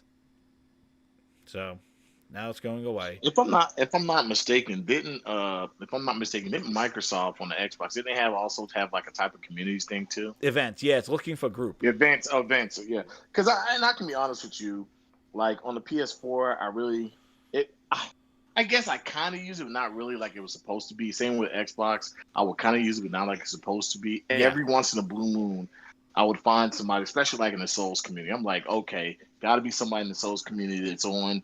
And I can't find X ring or blah, blah, blah. And I'm trying to find this ring because it's something I really want. And and so sometimes it works. And I guess with things like Discord and so many other options out there, I guess that, because I'm not going to lie, a lot of people would just go on Discord and create a room for that particular game. And everybody in there will kind of help each other out. And I think, I'm going to be honest with you, I think that works a little bit better. And you get a little bit more response. Mm-hmm. I actually would love to see Discord integrated into PlayStation. That would be everybody wants that. Yes. Yeah. I had to like jerry rig some friggin' headsets and stuff like that to make sure that I have my phone that's using Discord, and then using my my other headset to listen to the game. Like it is especially with crossplay. Like if you're doing crossplay with PC or even with Xbox, the fact that you could use Discord or even podcast while you're playing. That's another reason. Like, hey, you just do some podcasting and playing. I really wish they do that. But again, they're all doing their proprietary things. Microsoft's voice chat is like against, talking about something crazy. I know it's not on the list, but like that headset, that Xbox headset that got released today, had some good reviews. But, some of the things and I'm a headset junkie. I don't know if J-Dub, I know you pre-ordered it. I don't know if yours came in yet. Yeah. Did you get should it? be coming in tomorrow. Yeah. No, so what I heard is that I heard it's great. I think with the feature set that it has for $100, that's awesome. Like having Bluetooth and being wireless as well is great. I just don't think it uses a USB dongle. Instead, it connects wirelessly to your Xbox, and then it does Bluetooth to your PC. And it doesn't have a 3.5 millimeter jack, but what they said is it sounds pretty good. The microphone I think is not as great, but any wireless thing. That's why some people prefer to have a hard connection to get better quality. Because I know I do that with my SteelSeries. When I do my streams, I hook it up wired to the PlayStation controller to get a clearer, better microphone. Where if you just use it wirelessly to the PlayStation, it's going to sound more tinny and more because there's noise reduction. But the thing is that Xbox always had this issue where you can't use any headset with an Xbox because their chat is proprietary. You have to use a hard wire to their controller to their to their headset to use it. Where PlayStation and PC kind of share similar chat. Like you could use any kind of USB headset and it functions fine. Like there's a lot of PC, PlayStation compatibility, compatible headsets because it's not that proprietary chat that you would get from Xbox. So Xbox always had to have their own headset that was wirelessly connected to the Xbox to use chat. Otherwise, you get wireless sound, but you would need to use the controller hardwire to get chat going on. So it's not really a true wireless solution. It was always a struggle I had with Xbox all throughout the Xbox One generation, and now in the new generation, they still have that. So that's why this headset being wireless completely is really good. And I look forward to hearing more reviews and as people use them. Right now, I use the Octus, the Octus 7s, The 9X, the 9, okay. Well, not for the Xbox, for the PlayStation, I use the Octus. The Octus, what the hell is it? The 9, what is it? The Octus 7X or 7P? 7P. Yeah, 7P. Yeah, 7P. Those, and then I also had the PlayStation Pulse ones, which are really good as well. I just wish they had Bluetooth. That would have been great if they had Bluetooth. I think that's really good that Microsoft has the Bluetooth in them. Well, I have the Steel Series 9Xs for the X Series X, and those have the Bluetooth. Yeah. I have the Steel Series Pro Wireless. They have the Bluetooth. Those are my favorite favorite ones. Yo, can you guys hear me right now? Yes. Yeah. Oh shit! Finally, okay. He's back. Nova. Yeah. So yeah. So Steel Series and other headphones have been doing that for years, for a long time. Oh yeah. But now in a cheaper headset and a different price, cheap price bracket, you can get that. And I think that's really good. Yeah. So kind of like the Sony's 3D audio headset the or whatever. The Pulse ones. Yeah, the Pulses. Great 3D audio sound, but the mic is teeny. Oh, Its mic is kind of crappy. So I think these Xbox is going to be the same thing based on reviews I've been reading. Yeah. The mic is not really all of that, but for $100, I mean, you can't really. And they said complain, that the sound wasn't as powerful and not as that the sound wasn't as like they couldn't really hear the I read the Engadget review or something. They were saying like the sound wasn't like the 3D audio wasn't as fully effective in there, but I don't know if it was because they didn't have the app or some stuff like that. I don't know. Well, they said you could use the different apps to kind of simulate the stuff, but at the end of the day, you have to think about it, right? They said these are better than your earbuds that you use from your phones or something. So it's $99. It's okay. Obviously, it's not going to be the best experience you can get out there because there's headphones $300-$400. Yeah, I know. So, I know. Yeah, But I recommend. I think the Steel Series. They've been my favorite ones. The Steel Series have awesome. been. That I became a true convert because I loved. I started with that. I did Turtle Beach, like every other newcomer shows up at Turtle Beach, and then I went to Astros because I wanted like the more expensive ones, and then I messed around with. I thought the rig was good, the Plantronics rig that was pretty good. That was a pretty not bad, that one, but I just settled with the Steel Series ones. I did like the Sony Platinums were really good. They were just not very comfortable with that headband. I wasn't but they were really good. They sounded great. I thought I played a lot of like Uncharted with them. They were the Platinums were good. And then see, Jez, I was like you, man. I started off with the Turtle Beach, and then but I didn't progress further from there. What I did was I after Turtle Beach, because I had the headphone where it just covered one ear, and it was just like a really janky looking headset. Oh yes. Mm-hmm. Oh, it really sucked. I hated it so much. And then and I remember I did so much research, right? And I remember it was a toss up between the Razer Thresher. Oh, I had those are good. The Razer ones are good. I have the Threshers. The Threshers. Yeah. Then it was called, and then I ended up, and then I think it was like the difference in like $20 in Amazon that made me go with the Steel Series, and I ended up getting like the 7 Series, the wireless ones, and I'm looking back, I'm like, I can't wait. 7 And the ones that are super expensive, I think J-Dub said he had those. The Pro wireless with the box that charges it. They're like $330, man. Or you get them for $300. Yeah, got them. Dude, I got mine for around $400 back when they came out. Yep. A couple of years ago. Yep. Year and a half. Oh man, those were friggin' incredible. Those were like the headsets of headsets. And that's what I'm saying. And it's like they feel like a premium headset. Like when I opened it from the box, and I'm like, you obviously I did like a stress test, and obviously, I love every second of it. Yeah, and somebody who wrote that, I guess Ryan Land says the HyperX. Yes, I have the Cloud 2s that I'm using right now. Cloud 2s are the best wired headset. I would say, for like if you get the Cloud 2s, man, HyperXs, I do like HyperX as well. And I'm gonna tell you another one. Here's a little tidbit, and they partnered with Xbox a couple times, but I got these. Where are these? The Lucid Sounds the LS40s. These are, I got them on Amazon for like $150. These have the same type of dial where you could kind of mute and increase your volume. But Lucid Sound used to be Triton, the Triton headset makers. If you remember them. Okay, yeah. And those guys spun off. Triton used to be the big deal back in the day. Yeah, they were with gaming and with pro gaming and stuff. Yeah, and they spun off and made the Lucid Sounds. And I know Lucid Sound had like, I don't know, was it the Snoop Dogg one?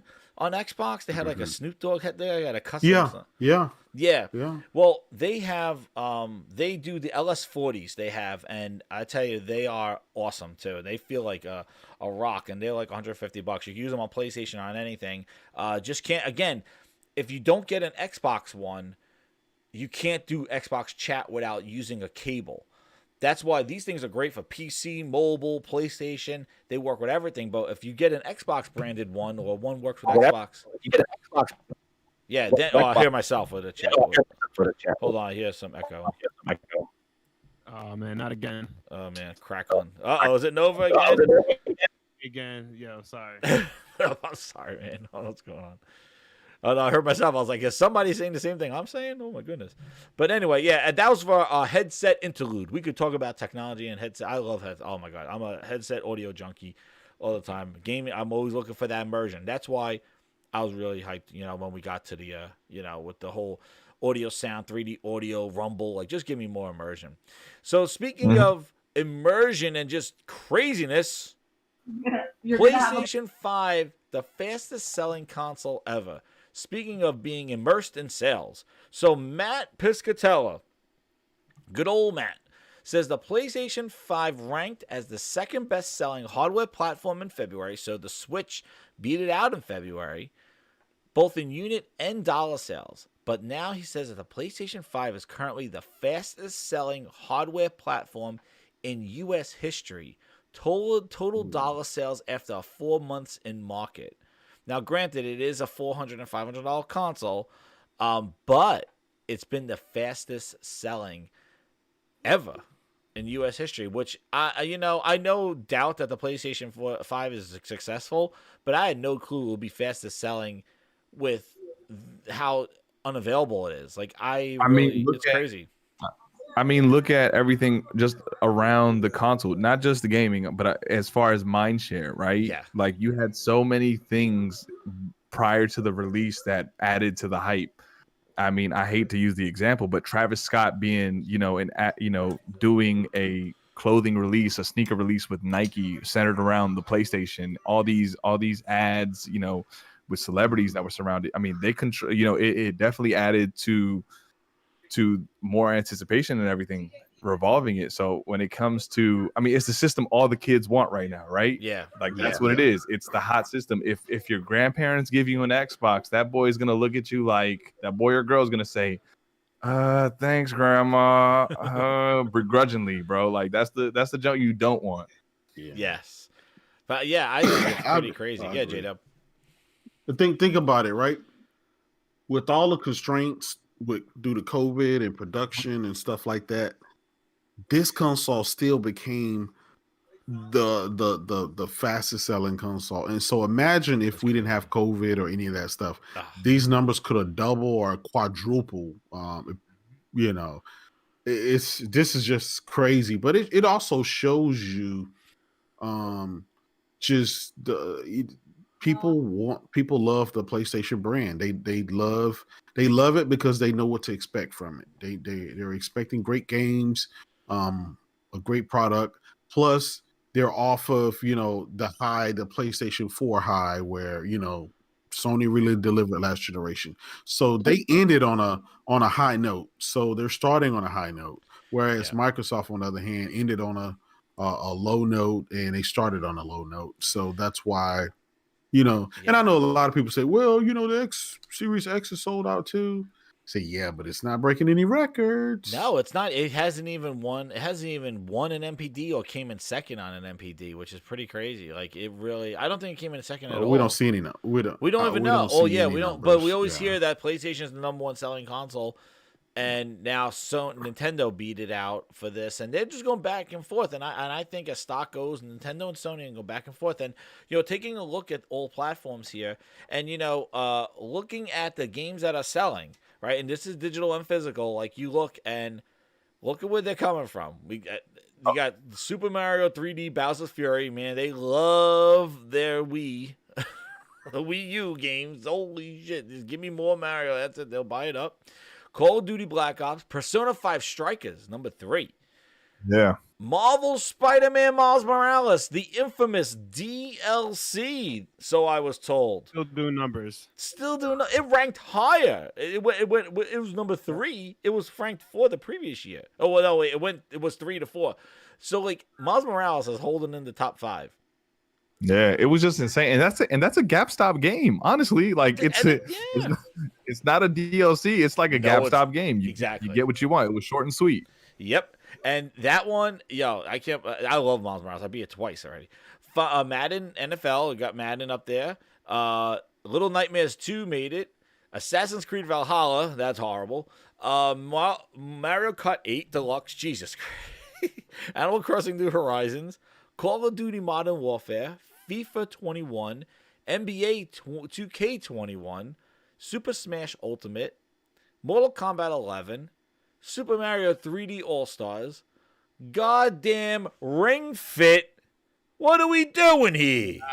Shit. Well, hey, Suburban Mom's got to get fit via video game too. Dude. Stop it. Here for it. Holy crap. Stop it. I got Arnold saying stop it. Get out of it. Ring Fit. And then Just Dance. For the mom, I guess you're right. That is just the workout section right there. Ring Fit and Just Dance. I hope this there was a time where Ring Fit was actually hard to find. Oh shit! Yeah, it's true. Hey, let's not forget that. It was hard to find for a little bit, for a hot second. You know what I could give you for Ring Fit? I'll give you the rubber inlining of my Instapot, and you can run around with the goddamn rubber lining for the Instapot with a Ring Fit. Holy shit! You know what I? Oh, Frog's coming in. Frog, you better not tell me you have Ring Fit. Holy shit! No, I don't have Ring Fit, but I always hear. When I hear Mario Kart, I'm like, how is Mario Kart still selling? Like, who doesn't? It's like Grand Theft Auto. It's like, who doesn't have this game? Exactly. Breath of the Wild is still here. It's after Microsoft does have a game though. This is what I want to say. Microsoft has a game in the top 20. It's Minecraft. PlayStation 4 edition. Bro. Oh shit! Oh, put this thing away. This is not real. Oh shit! Oh shit! You poured the gas with the match and walked the fuck away. That was nice. Hey, that just tells you people, they say, if you build it, they will come. Sony builds, their hardware and their software, and they build something and people come to it in droves. It doesn't matter who owns it. If it's on their platform, people are going to play it. And I know we're going to get into some deeper conversations, but yeah, we're going now. Man, I can't wait till we get these next conversations. Oh, I got a lot to say about this next one. So, and then we got Breath of the Wild. Who doesn't have that? And Immortals Phoenix Rising rounding out in 20. So, man, Microsoft, Phil's right when he says that Minecraft is they're the biggest publisher on other people's platforms. The PlayStation 4 edition is selling the most. Thanks, Phil. Yeah, thanks, Phil. Jesus. Okay, so the next... It has the least amount of features compared to the... Yeah, and let's see. And then here, top PlayStation games. So just to go finally, you got... So PlayStation 4 edition, of Minecraft. So we got those. I'm interested to see what the Xbox ones are because they're the only one that doesn't have exclusives. Here we go. So Xbox top 10 games are Call of Duty Cold War, Madden 21, Assassin's Creed, Call of Duty Modern Warfare, Little Nightmares, good job, made 5, Forza Horizon 4, there's one, FIFA 21, Minecraft Xbox One edition, Mortal Kombat 11, and UFC 4. Ugh. Bunch of EA and just blue. Well, we know Xbox don't play games, man. Dude, it's scary. It is. It was a fun meme. It's the shooter box where majority of the gamers play shooters. 2K. I mean, that's basically what it is. Listen, at this point in time, Snoop Dogg owns an Xbox. If that doesn't tell you something, I don't know. Exactly. You gotta be smoking. He only plays Madden and 2K. So Exactly. I mean, that's literally that's all he plays. Dude. The D-O-double-G shit. Yep. He got the finesse. I'm going to be honest. He got the refrigerator, too. He got the Xbox refrigerator they sent him. Exactly. Yeah. Snoop Dogg, shit. For those of you in the chat, Snoop Dogg owns an Xbox. Stay away from it. Stay away from it. This is not worth it. I just want to make a little anecdote that so I work at an office where, surprisingly enough, I'm the only PlayStation guy. But everyone is a PC guy, and I'm like, okay. And I ask what these guys play. They all play the same games. They all play Apex or Call of Duty. After having some time to mingle with everyone and really get to know everyone, they're all former Xbox guys. And I asked them, how come you guys don't talk about that? I've never heard you guys mention Halo and it's true, man. It's a shooter box, and it's not. I feel like Xbox doesn't have as loyal of a following as we thought they did, because I think they lost a lot of them early. Yeah, they don't. It's migrated. Yeah, it's a lot of it is the recognition from the Xbox 360 era, right? When you had the Call of Duties, the Maddens, and the 2Ks and stuff, where those games played better on that platform and stuff like that. Yeah, so those people kind of your boy posted the 360 era, bro. Yeah, a long time. So those things kind of a lot of those people migrated over, but then a lot of them also switched when they said, "Well, look, I can get all of those games on PlayStation, plus get the Uncharted's and freaking Spider-Man and everything else." And so that's why I think the big migration went over. Yeah. And then this is why the decline in the way the Xbox sold, right? It was just this steady decline. Yeah. Mm-hmm. Like I do. And I hate to tell you, they got 2 consoles out right now. The combination of those consoles is going to sell less than what they sold with the Xbox One. Yeah, I think that the Xbox One was selling better at this time than it was holding. I do think that these 2 consoles, you would think they're releasing 2 consoles at a $300 and a $500 price point, that they would at least be charting something. And the fact that I started the last generation with an Xbox One. Same here. I was with it until 2017. Yeah, I jumped 2015. That's what I'm saying. Like, it's sad. Yeah, and what's interesting, here's the 12-month rolling top 10 on all platforms, right? Call of Duty Cold War, Modern Warfare, fine. Animal Crossing Horizon, this is over a year. Madden 21, Assassin's Creed, now hear this. Last of Us Part 2, Ghost of Tsushima, Spider-Man Miles Morales, then Mario 3D Stars, and Mario Kart 8. Jeez. Good God. That's the 12 months rolling top sales. And this is physical and full game digital from the eShop, PlayStation, Steam, and Xbox platforms. This is including Steam. So all those games that Xbox has put on Steam, they're not even charting onto this thing. You're talking about Steam, 1 billion PCs out there. Where is an Xbox game on here? Sony's games are on just a Sony. They're just on a PlayStation. Nintendo's games are just on a PlayStation. What about making 1 billion people? I don't see an Xbox game on here at all. But Jez, it's an ecosystem now. It's not just a console. It's the biggest one ever, right? That's the excuse. That's the excuse I always get. Oh, it's an ecosystem. I mean, at this point, can you really argue it? Because at this point, like, it's like me, right? I would never switch to Android because I'm kind of immersed in this Apple ecosystem. Yeah, same here. Yeah. You know what I mean? Like, it's kind of hard for me to do it. Yeah, I can't even argue with that kind of argument anymore. I'm starting to believe that it's the Xbox ecosystem at this point. Yeah, but the thing is like, my thing is that the whole point of them putting stuff everywhere is to have market saturation. Well, you're looking at sales and ownership, and I guess the saturation they're looking for is subscribers, which that's what we're going to get into.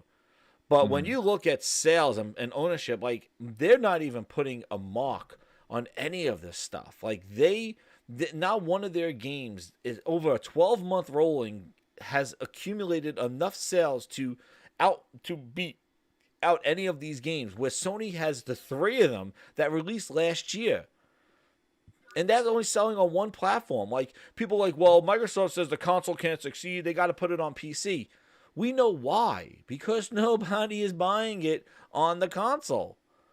But when you look at this stuff, like Ghost and Marvel, Ghost is a new IP, and it's up there. It's beating out Spider-Man. And now Spider-Man came out at the end of the year. Ghost had a longer time. But, like, for 12 months of sales from last February to this February, including Steam, all Xbox platforms, all PlayStation, all eShop, physical and full game digital. This is pretty damn telling, man. Like, this is pretty crazy. Yeah. And, and I don't think we're ever going to see, games chart ever again from Xbox because of the way they're going. And with that, we're going to the Grinds table. It's time to talk about our favorite topics of Game Pass, Phil Ness, and Bethesda, and what the hell is going on over there. They did have a good day, though, so we will give them that. But we will talk about the future of gaming again with those wonderful friends over at Xbox. So with that, guys, let's take this to the Grinds table. Here we go.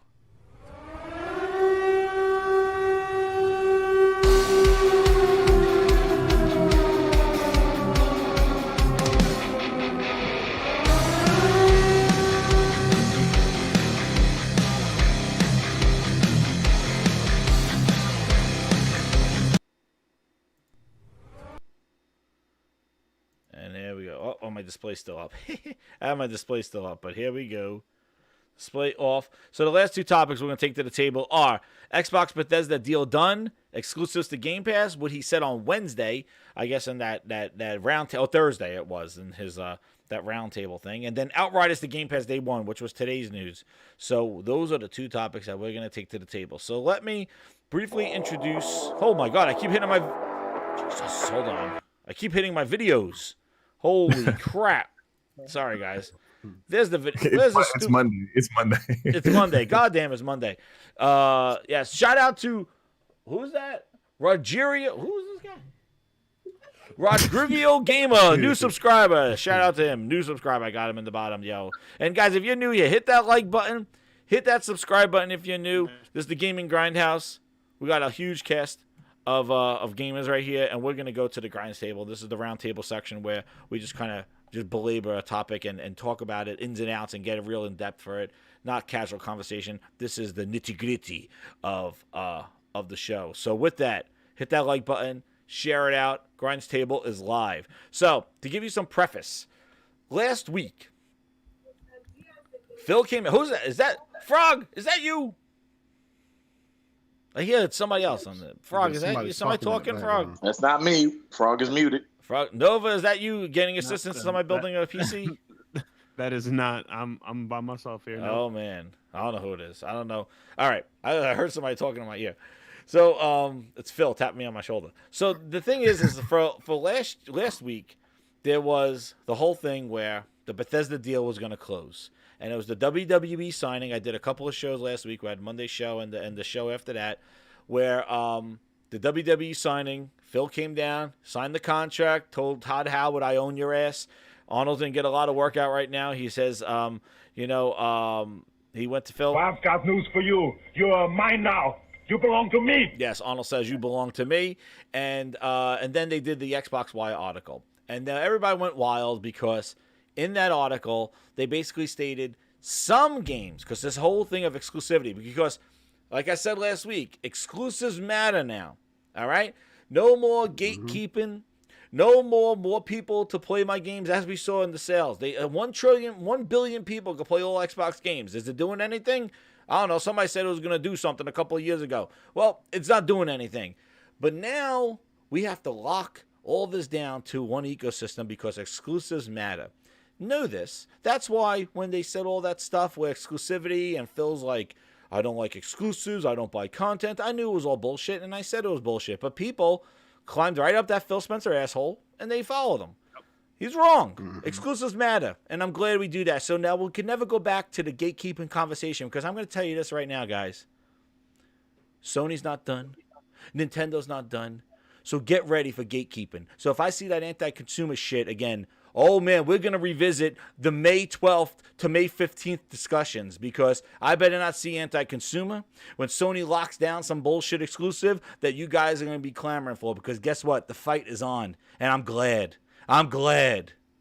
With Outriders, with that stuff, let's go. The console game is on. So no more anti-consumerism. No more gatekeeping games. Get used to it. This is what console's about. PC dudes, go wait for page 7 of Steam sales and do Gabe Duel jerking you off in the summertime. PC dudes, you do what you want to do. The console battles are on. The war is on. Anyway, so what happened was he said some. Everybody's like, some. Some games will be exclusive. Everybody went ape shit. Holy shit, Phil said, they said some. Is it all? Is it, somebody told me some meant all. I was like, holy shit, that person has to go back to school. I was like, what the fuck? Some means all. What the fuck is going on here? Anyway, some meant all, some meant none. But no, I heard some meant all. So then they said, guys, wait till Thursday.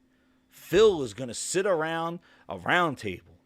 And he's going to sit there with beady little-eyed Todd Howard.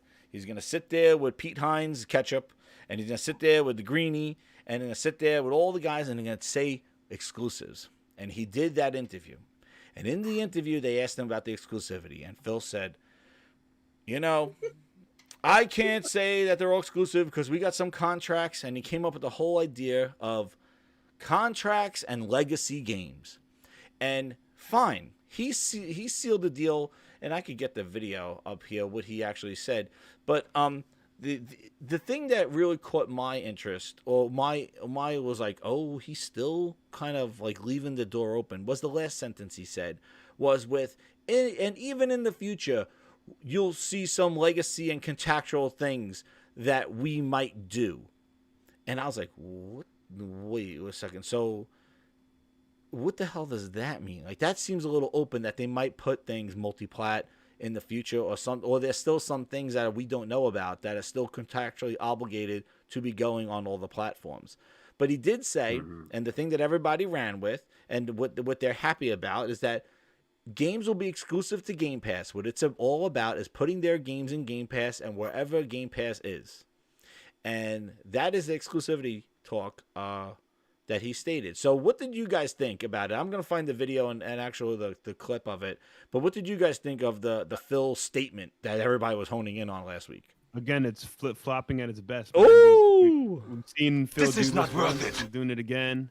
Like you said, I don't want to see any more of that gatekeeping talk once, Sony does lock down another Final Fantasy or DLC.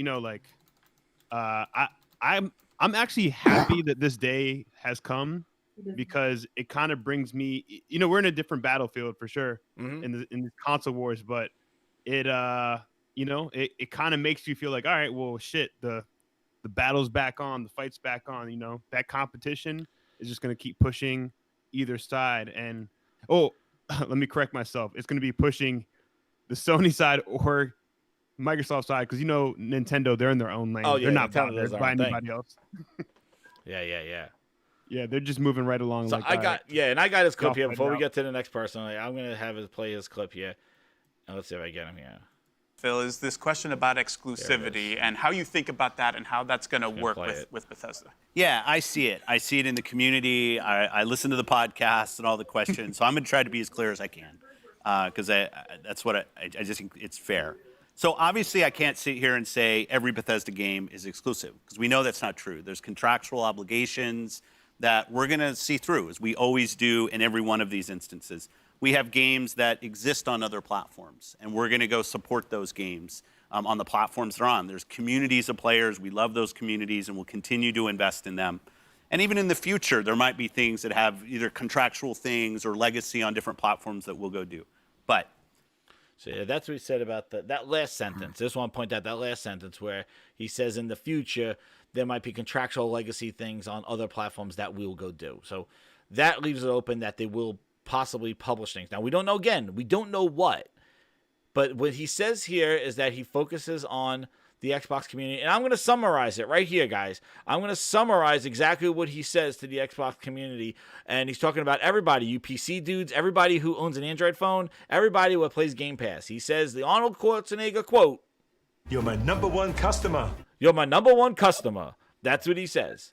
You're his number one customer, and that's what he summarizes right here. But he says, I was going to play the rest of it, guys, and then we'll move on. If we're an Xbox customer, the thing I want you to know is this is about delivering great exclusive games for you that ship on platforms where Game Pass exists. And that's our goal. That's why we're doing this. That's the root of this partnership that we're building, and the creative capability we will be able to bring to market for our Xbox customers. It's going to be the best it's ever been for Xbox. You're my number one customer. That's what he says. Number one customer. Oh my God, I froze it on a horrible video of him. But anyway, so that's what he said. So exclusives are back on the table anywhere Game Pass exists. So some people even saying that Game Pass is going to go to PlayStation and Switch. I believe that, and probably the next 4 or 5 years, you'll see Game Pass showing up there because that is their future. Like, guys, I just want to ask you, from this statement, what he says here, and what they have been doing, Xbox is not PC.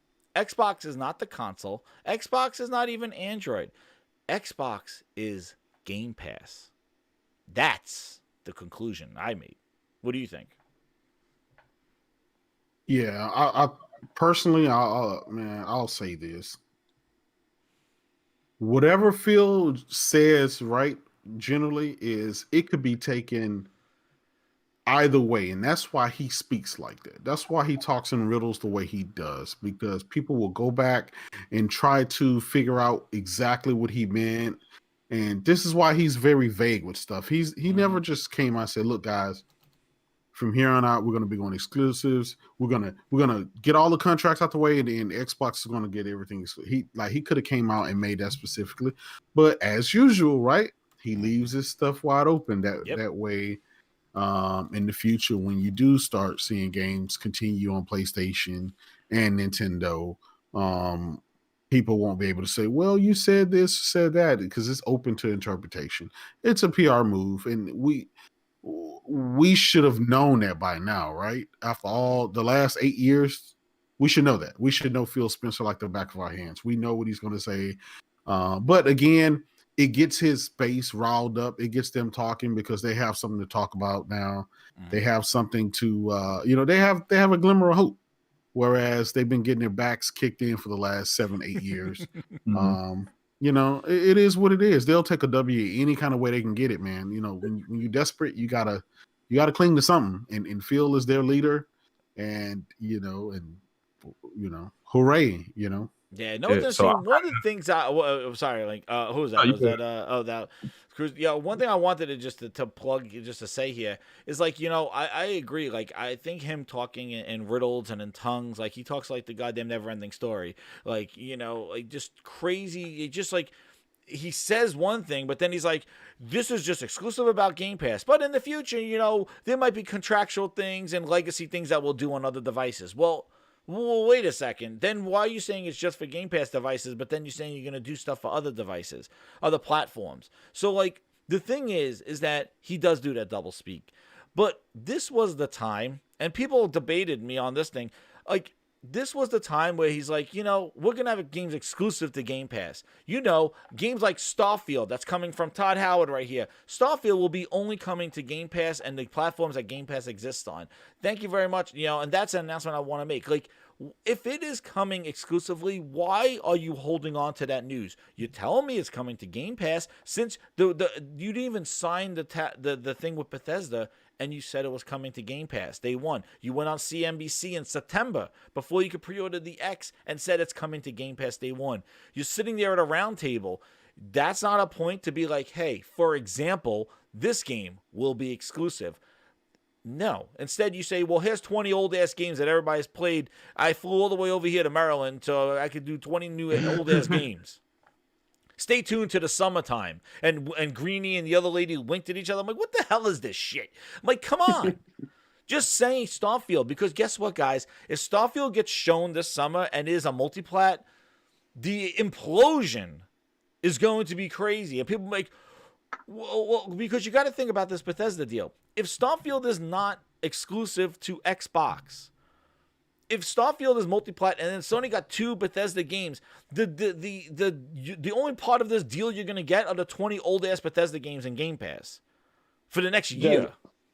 Jez, I got a question for you, man. So, like, considering the scale of Starfield, right? From what we know, this is a supposed quadruple A game, right? Whatever that means. Yeah. Can they afford to not put it on PlayStation? I mean, I know they can literally afford it, but in terms of development costs, is it possible to get their money back? Development costs? No, they'll back probably through eat Game their Pass, cost. where it is right now. Yeah, they'll probably eat their cost know? just to sacrifice Game Pass. Like they are like, and that's the next Crazy. part into the thing. They are really, cutthroat trying to get this Game Pass stuff. They try to increase Game Pass like Xbox Live. They've done the Outriders thing, which we'll get into. They are really trying, because I mentioned this on my show last week, and I don't even know if I did on Salty's, but like the thing is that Microsoft has an internal battle right now. The battle is not to take people away from PlayStation to bring them to Xbox like it was in the 360 or early Xbox One. No, it's just to bring them all together. It's to take the Xbox Live people, the people that complained in February, and turn them into Game Pass subscribers. They need to take those 70 million people or whatever they have, those Xbox Live users that they built up since 2001 or 2002, and say, guess what, guys? We want you on Game Pass. Things like the stacking deal that everybody has done. Those are ways to do it. But they got an internal battle because now they got to, and I was saying this last week, the battle they have is they got to tell you, don't buy the game, subscribe. Don't buy this game, subscribe. And my thing is like, if there's a game that people really want to buy, like Starfield, they're going to buy it. The ones who are indecisive about it will probably subscribe. Hence why people with the Outriders are being like, oh, cancel and pre-order. Well, yeah, because they were probably like, well, this dry this month. There's nothing really coming out. I like the demo. Everybody's subscribing to it. So that way it's kind of working. But that works in a game that's iffy. If there's a real game that everybody wants to play, you got to tell those people, don't buy it, subscribe to it. Don't pay 40 hours of Starfield, subscribe to Starfield. And that's going to be an internal battle that they got to try to make worthwhile for somebody. But that's what they're trying to do. They're trying to flip it. So, like, I think they would eat that cost. To answer your question, I think that they would eat that cost to try to grow Game Pass. But the thing is just because they're putting it on platforms where Game Pass is available doesn't necessarily mean it's going to increase Game Pass subscribers, and they're not going to buy it. Look at Forza Horizon 4. How long can they do that? I don't know. Ask Mixer how long they could do it. Ask Ninja. Ask Shroud how long they can do it. Because I can tell you in October of 2019, Microsoft was balls deep in Mixer. Everybody was going there. They got they're buying all the big people. They threw money. They were putting money in people's underwears. And guess what happened? I mean, honestly, 6 months later, shit's a ghost town. Gone. Dead. Microsoft's mistake was that. Yeah, Microsoft's mistake was they shouldn't have signed so many. They should have just stuck that premium cost to one and then focused the rest on like pushing marketing and advertising behind that one, premium streamer that they put all that money out on. And yeah, it's kind they of never sad. curate. You're right. They just kept whoring out money, buying more people. They didn't let it grow naturally, because guess what? They tried making Mixer grow naturally, and it wasn't growing fast enough. So then what they did is they got rid of all their original content over E3 2019. They got rid of all those people, and they basically bought Ninja and Shroud and kept buying the big people, trying to get the ball rolling. Exactly, and not focusing on the main thing that needs to drive that, which is like promotion, marketing, advertisement, things like that drive the cost up. Yeah, and what are they doing now? They're buying a whole bunch of studios. We have yet to see the output from these studios, yet people are hyped up. The idea of Ninja going to Mixer, the idea of Microsoft owning 23 studios. But I ask you, what did Microsoft do with Ninja? They did nothing with him. They made him play Spoiled Gears a day before. That's all they did with him. And he made his money. That's all. But they didn't use him. Thinking they would fix it. They didn't use him in a way to all they used his face. Like, they really never used him to promote too many games. They really never did anything. They just said, hey, you just stream here. We bought you. You stream. You just do what you did over there. Do it over here. And that was it. And what are they saying with these studios? You just make whatever you want to make. You just do it here and put it in Game Pass. Microsoft is not curating. They're not managing it. So here's my thing with this whole some gate, as I'm going to call it, some gate. Basically, for me, I think what's going to happen, right? Microsoft is a profit first company, so I think the bigger titled exclusives that will be in development in the future, I will say, will probably be multi-plat. I'm gonna go on a limb and say that. I don't think what games? You're not. Are you talking about new games? New games. I feel like existing. No, not existing. I'm talking about new games. So you don't think You're my number one customer. Doom is going to be on the PlayStation platform? No, they're still going to be on the PlayStation platform. I'm not saying that. I'm talking about the new exclusives going forward. That So you think Starfield? we already what about Starfield? Yeah. This was announced 3 years ago, in 2018 or something like Honestly, that. man, I feel like if for like Minecraft is on PlayStation, they make more money on PlayStation. So I'm not even gonna be surprised if Starfield ends up being on PlayStation, even if it's a year of exclusivity on Xbox. I mean, you know what I mean? Like, if which they is keep good it on for them. Yeah, it would be good for them. But I'm saying eventually, I feel like it's gonna come to PlayStation. At this point, I'm not holding my breath on them doing exclusives. First, I don't even know what the hell Starfield is before I even want to care where it's going to go. But but I'm saying exactly. That's the other problem. But I feel like with all this, with all this shroud of mystery, I feel like at this point, there needs to be a definite answer to those kind of questions. They're too behind the 8 ball in order to be vague. And I mean, I know this is the game that Phil usually plays, but I think he needs to start changing the playbook up a little bit. Otherwise, right now, I mean, just the way he's playing it as he usually plays it, I wouldn't be surprised that future titles, going forward, will end up still being on the PlayStation side, regardless. Yeah. I feel like maybe like if they do shell out new games, it'll probably be their lower end games that'll be exclusive. I don't know. I don't necessarily agree with you on that. I don't think they would have made this big fuss just to drop indies on. I'm trying to tell you, I don't look at this point. For me, I feel like the games will still be on Game Pass, right? And they'll probably stay there for a little while first, but they'll probably eventually move to PlayStation. It's a profit first company. They don't care about exclusives. Exactly, but that goes back to what I was just asking Jez a minute ago, saying, do you think that they'll dump in all this development costs into Starfield just to keep it on Xbox and not really get a return like that? Who knows? To entice everyone, I think maybe for the first year or so. System seller, because we don't know what it is. We don't. Mm-hmm. Elder. All right, arguably, a exclusive Elder Scrolls is a system seller. I think, just because the gravity that series has behind it. Mm-hmm. There's a huge community for it. Yeah. You're talking about like 5 years from now, 6 maybe. Who the hell knows that one? Who knows? Who knows what's going to be around? Indiana Jones, not too much. Nah, it's not a system. Nah. And that's another thing that's a way off too. The Indiana Jones. That's not coming out next year. It was what was crazy was the amount of like fanfare that game got when it got announced. I was like, y'all care about an Indiana Jones game for real? That actually surprised me. I mean, I understand it's a big series, but I mean, I know most people under 20 could give a shit about Indiana Jones. Yeah.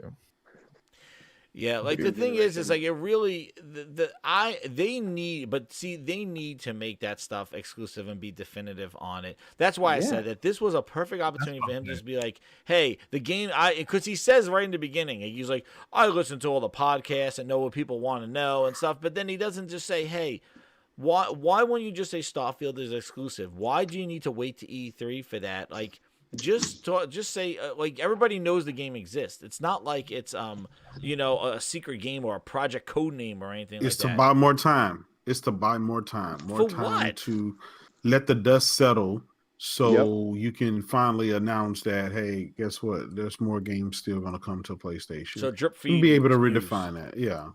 Right now, let's face it, they needed some W's, man. The publicity week after week after week has been lackluster. And so this does bolster them and buy them some time. So guess what? They don't have to do anything else until the summertime because the fan base isn't going to care. According to them, they've won. The console war is over. They're playing Fallout again. They got exclusives. They got exclusives now. And it's funny how when Sony was getting Spider-Man and Final Fantasy's exclusives and stuff like that, it was anti-consumer. They cried and whined, right?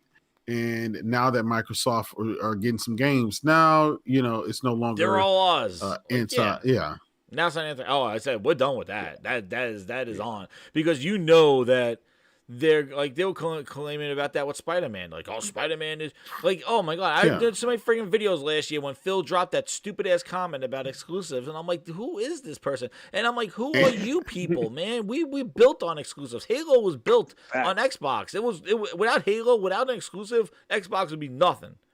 And how can we come around going exclusives don't matter? Exclusive created Xbox. Yeah, well, let's go back to 2007 and find me an Xbox guy who's going to say exclusives don't matter. Oh my god, don't even go back then. It was ridiculous. Lost Planet. Yeah. Or even on the Dead Rising. Xbox, Ninja Gaiden, Dead Rising. You had a ton, you know, and they didn't even The have Ballad of Gay Tony. What about the Grand Theft Auto 4 DLC that never even made it to PlayStation ever? Or later, maybe it did. I don't know. It never did. It was like did eventually. 2 episodes. Yeah, no, you're right. I remember that. So it's like, don't tell me that they, and keep on. Microsoft was doing what Sony's doing now. Yeah, they were doing it for years. Zombie maps on Call of Duty. I remember the first time I saw a zombies commercial, and they're saying, "Yeah, first on Xbox for 1 month." Yeah, 1 month. And I lost my shit. Yep. So it's just a weird direction. Well, they all agree now. We're all in agreement now. Looking from the outside in, we don't know what kind of situations going on between Phil and Della and like what kind of things he has to do. But I mean, it's just kind of a shame to see where Xbox has gone from the 360 era to now. They're just trying to sell a service on the streaming stick eventually, you know, like. Well, I think we just need to, like, I still think it's still a way to see what's going on. But you know what? The biggest thing is that I wish, again, this is my biggest problem with all the stuff. What's up, Ice Cream Gaming? How you doing? My thing is that Microsoft has been going on for the last years about where you can play, how you're going to play. But it's always like, what am I going to play? And then they show Craig with a hairless chest. And it's like... Like, when it comes to the what, Phil turns into Ralph Cramden going, humana. And it's like, again, we're sitting here with a round table. Everybody got their collars popped. Everybody's looking at each other. Hotness of Todd Howard. Everybody's, like, brushing each other's ass. They even shipped in a booty call. Booty showed up out of the blue. They took his ass out of the toilet. They're like, Booty, go say something. He goes, oh, shit, yeah, I got 23 studios. God damn it. And then there goes Booty ass. And Booty starts clapping everybody. Now, one goddamn person... in that whole show for an hour, mentioned one fucking game that anybody's going to be playing. But they shipped them out. What's his name now? Greenberg's showing his fucking vacation photos. Like, oh, well, Phil's playing Game Pass at the airport. And we got to walk around Maryland. Yay, showing his vacation photos. Still, what are we going to play, bitches? You got Halo without a release date. What are we celebrating here? The message, the idea, which is still gray. You just said that this is about Game Pass. This is about bringing games to Game Pass. What games, Phil? Well, these 20 old-ass Bethesda games. No. Is Starfield going to all Xbox? Is it going to be exclusive to Xbox? Because people want to know. And, you know, the thing is that they're not saying that stuff. And they're going to wait until the summer. Or maybe they'll wait till next Monday. Who the hell knows? But the thing is like... I'm just sick of the hows, the wheres, the whys. You're going to play on a phone. Here's a controller. Here's the Knish controller, the Razer Knish, the Kishi, or whatever the hell, the $100 friggin' strap-on. Like, I'm just tired of all this stuff because I just want a clear message. I want somebody to be like, here's our gauntlet. Here's our gauntlet. Now, let's go. Now I know where to go. And... he keeps it on. He keeps like, oh yeah, well, we might do things in the future. And you know, the thing is like, I really wish that people think exclusives don't matter now. Well, exclusives are. It's not locked to the console, but it's locked to the service. And the thing is that that's great, but you got to remember what you're doing. The service. Is it in there for, like, you know, you got to subscribe to that service. And the thing is that you need to know when to subscribe to that service. Like, are you going to, like, that's why I see these things and I'm like, that's great, Phil. But the thing is like, people have no clue when Starfield's coming out. Nobody's going to sign up now and start paying $15 a month just to wait for you to say a Starfield release date. Like, nobody's signing up now to find out Halo. See, what they got right now is they got a lot of people that have that stacked deal where Game Pass is just sucked up for 20 and 32 and 3 years that people got it for. You could do it for 3 years. Once people start doing a la carte, then I want to see how many people are capping for Game Pass when there's dry months, high months. Like, I want to see. Right now, everybody just kind of got it for like 3 years, 2 years. They doubled, dipped, or stacked it all. And that's why everybody's like, oh, that's great, because they just Game Pass by default. But if you look at somebody who's paying a subscription, they were expecting Halo in November. What is that? What happened to that subscriber? Mm-hmm.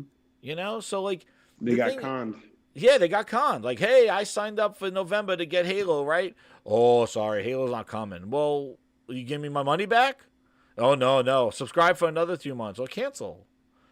See, that's the problem that they're going to have with this whole subscription thing. That's why they need like a flow of content and they need a roadmap. And what they've been doing is just dropping shit to kind of keep people. See, that's how they're trying to keep you from not canceling, by just being like, hey, you know, this comes out tomorrow, this comes out next week. Like, they just keep dropping a little news and shit here or there because they want to give you a roadmap. Yeah. Remember, they're saying, investors are saying, they're promising their investors at one AAA game every quarter. Mm-hmm.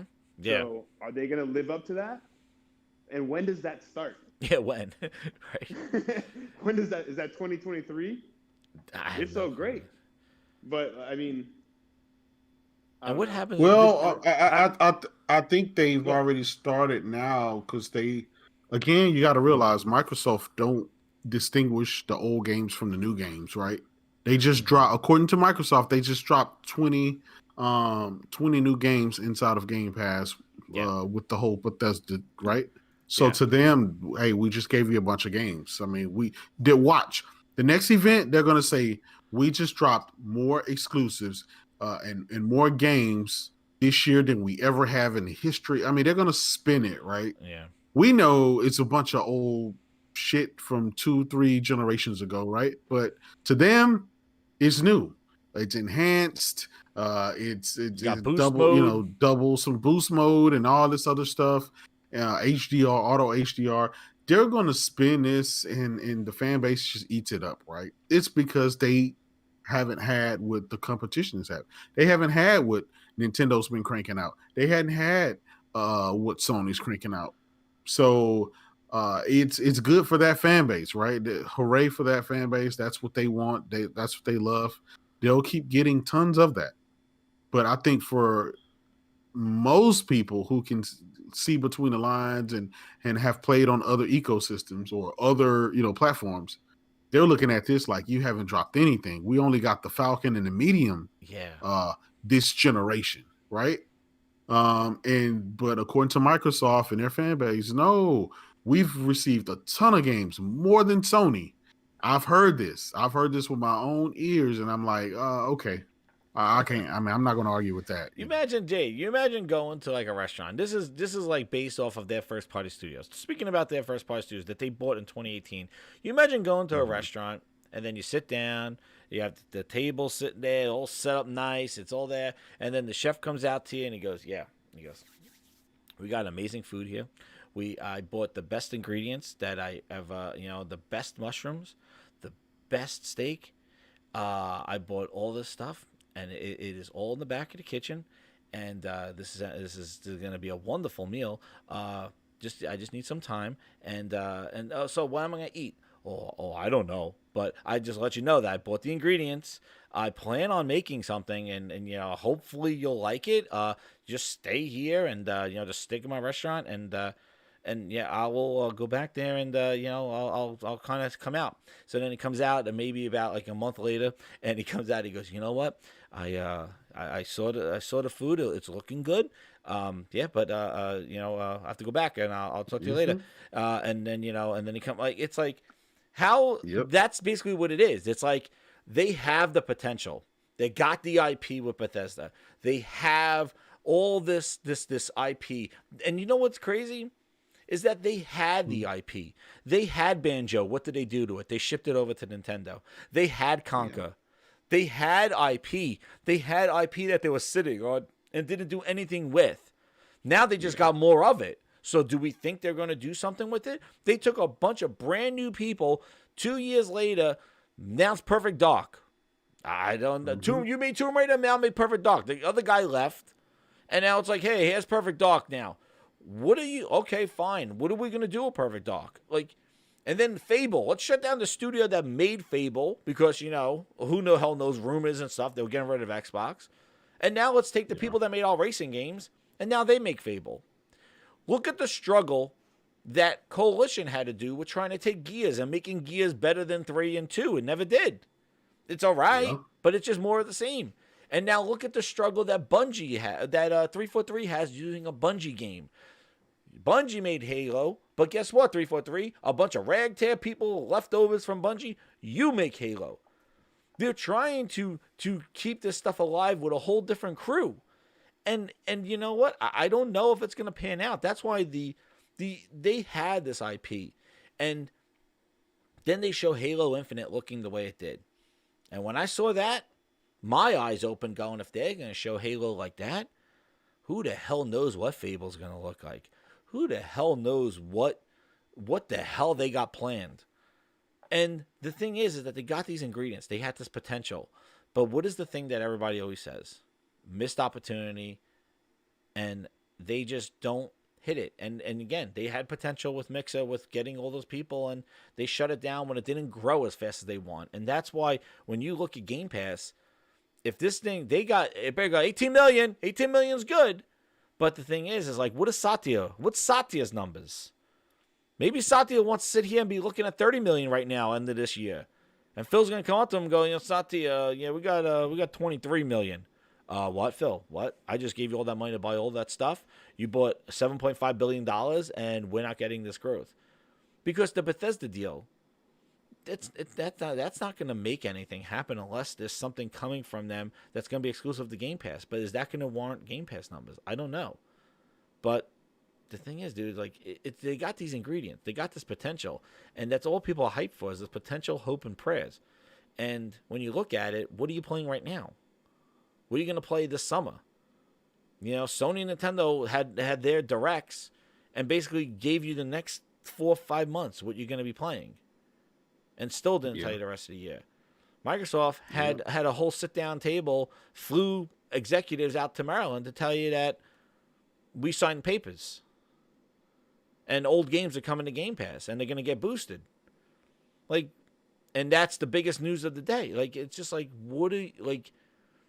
But you didn't announce any games that are coming from them, or why you signed them, and hey, everybody knows Starfield exists. It's not a secret.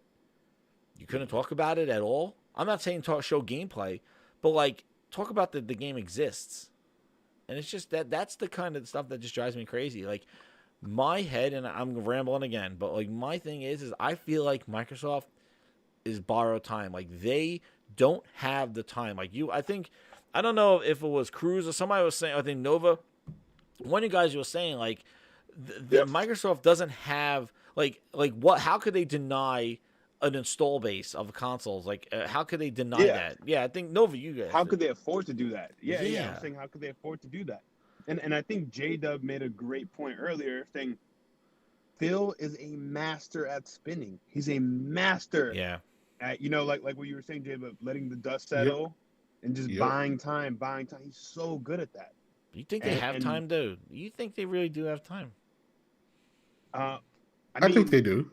You think I'm going to tell you why.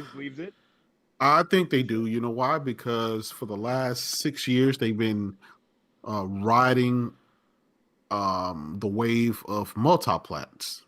So they've thoroughly embraced that, right? Mm-hmm. On top of all of the old games that Bethesda has given them recently, on top of 1 or 2 stragglers that they may have coming out this year, including Halo Infinite. Yeah, I think their year is pretty much over with. And they're okay. They're gonna high five themselves and go home and pop the champagne. That's it. We've delivered. We've given you Bethesda. We've given you 20 old exclusives. We're going to give you Halo. We've given you the Falconeer and we've given you the Medium. I mean, this is a great job. We've given it, we gave you 2 consoles, one cheap one expensive one. I mean, they gave you Game Pass, right? You get all these games for $10 a month. They've delivered according to Microsoft and according to the Xbox fan base. They've delivered, right? Yeah.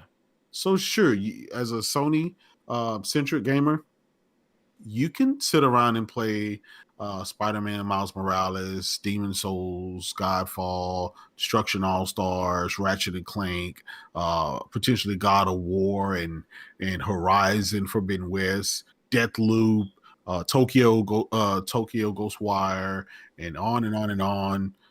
Abe's Odyssey. I mean, we can just keep going with all these games that you're getting this year, right?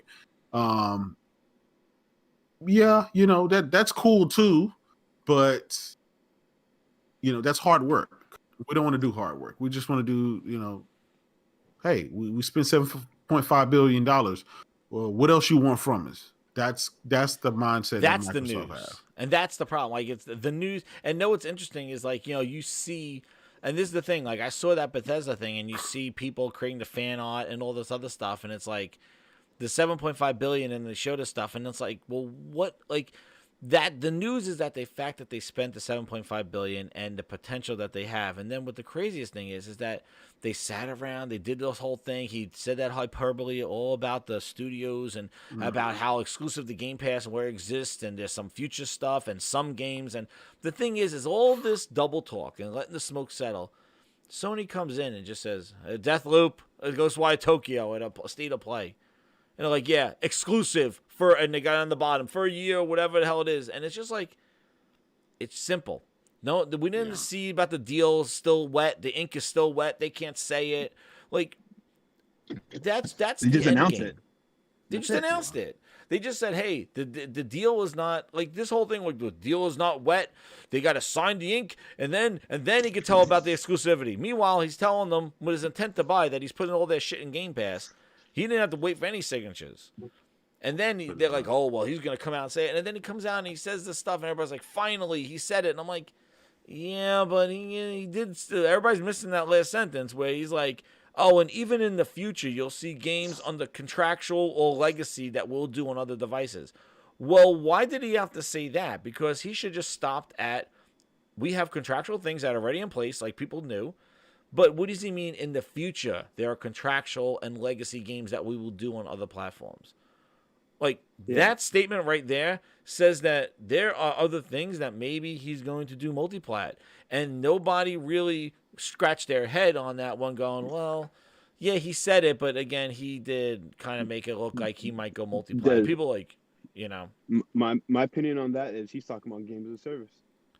Well, he's not. You think he's talking about, like, he's not talking about Elder Scrolls and Elder Scrolls like Online and Fallout 76, because he mentions that in the previous sentence where, hey, those are already on places. There's a community of people that.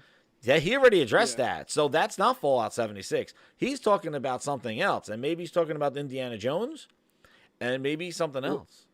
Well, do we think that the model? Well, I want to hear what you guys think about this. Do we think that the model going forward for Xbox is going to pretty much be games as a service? Because there were murmurs back a couple months ago that Halo Infinite would be a games as a service type deal where it is. Like Destiny essentially. So day one guns, that triggers me all the time. Like, they are shipping day one guns for Halo Infinite from their last update. Like, they planning on rolling out weapons later on, and it's Sea of Thieves Halo. And the multiplayer is free to play. So I don't know what the hell they plan to do. Like, that's why a game like Starfield, like a 40-hour game going into Game Pass day one. And this is the thing I wanted to move into, because the biggest news, and I think this is where I'm saying they're turning over a leaf, is Outriders, a third-party AAA game. Say what you want about the game. As you heard me 2 weeks ago, I thought it was a generic Gears of War. I did not like it. I uninstalled it. But we cannot deny that Outriders, being a AAA game from Square Enix, coming into Game Pass day one, is a big get on April 1st. Like, I think that is a pivot, and that's something that they need more of. Like, they can't just do this, sit back and smoke a friggin' cigar and say, we're done, bitch. Like, this is the start. They need to keep doing this if this is what they want to do.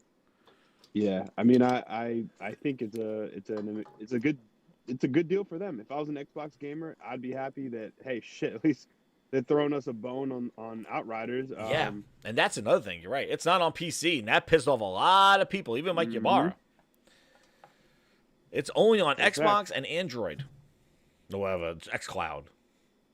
Oh, well, that kind of pisses me off, man. Because it's not on PC. It's not on PC Game Pass. With the PlayStation controller. Well, and see that leads to a bigger problem, right? With the messaging that Microsoft, they can't. There's no stability there. Nope. They say one thing and then, it's like they give you something, then they take it away on this hand. And there's a lot of people that spend, their $15 a month. A lot of the PC guys, it's a great deal. You get access to all those games. $10 a month on PC, $9.99. Yeah, well, $10 exactly. So, and now you're telling me, I can't play this game. When you finally get some games, I can't play it. I can't have it.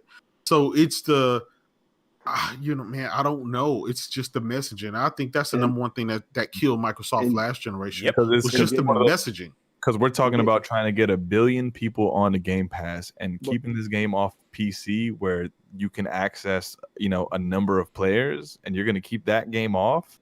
Well, doesn't make sense. On the contrary, or on the flip side, J-Dub, should I say, you have titles like Gears.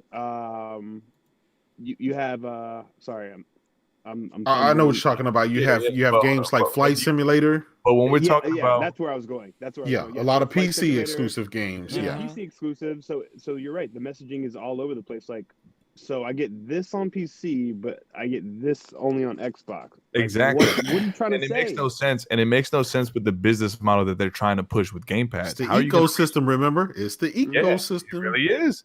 But I mean, it's weird, right? Microsoft is trying to push this business model of getting 1 billion players. Well, this is one step closer to doing that. This is a pretty interesting. This is not a big title, but it's a title that a lot of people want, right? Yeah. And that's what I'm saying. And you're going to keep that off a player base in which you can expand your profit and you can expand your player base with this games as service system. Really? They're trying to do a 180 like at the worst timing. Exactly. Like, put out your other games on all consoles. How about that? Or on Xbox, and then like make it a little bit more uniform. Yeah, I mean, as someone who got a free trial of Game Pass from Discord actually for 3 months, I'm looking at the library. I'm just like, I've played all these games. I've beaten all these games. There's nothing here that's really wowing me. The only 2 games I've downloaded from Game Pass were Master Chief Collection to play Halo 3. But as much as I love Halo 3, it's like almost like watching a movie from when you were younger. Like, it was a lot funnier back then. It was a lot better. And it's like you're looking at it through nostalgia glasses. And when you actually play, you're like, damn. Not even then. It's like if you watch The Incredible Hulk from 2002, and then you realize, oh, damn, that CGI was trash. Exactly. So we can't live and die on the old games. And trust me, I'm someone who bought a original CECH A01 PS3, which is the original backwards compatible, just to play old games. And I mean, it's not a hill you could really die on still in 2021. Like, that's what made Xbox guys, survive throughout these last couple of years. Oh, well, we have the best version of old games. Okay, good for you. I mean, technically, do you? If I can play it on PC for the most part. Yeah. And honestly, I mean, I want to address, my man Kid Bethesda in the chat, aka Kid Smooth. Oh shit, he came in. Yeah, Kid Smooth in the chat. What's good, man? It's not that we're finding anything wrong with Xbox. It's just more so.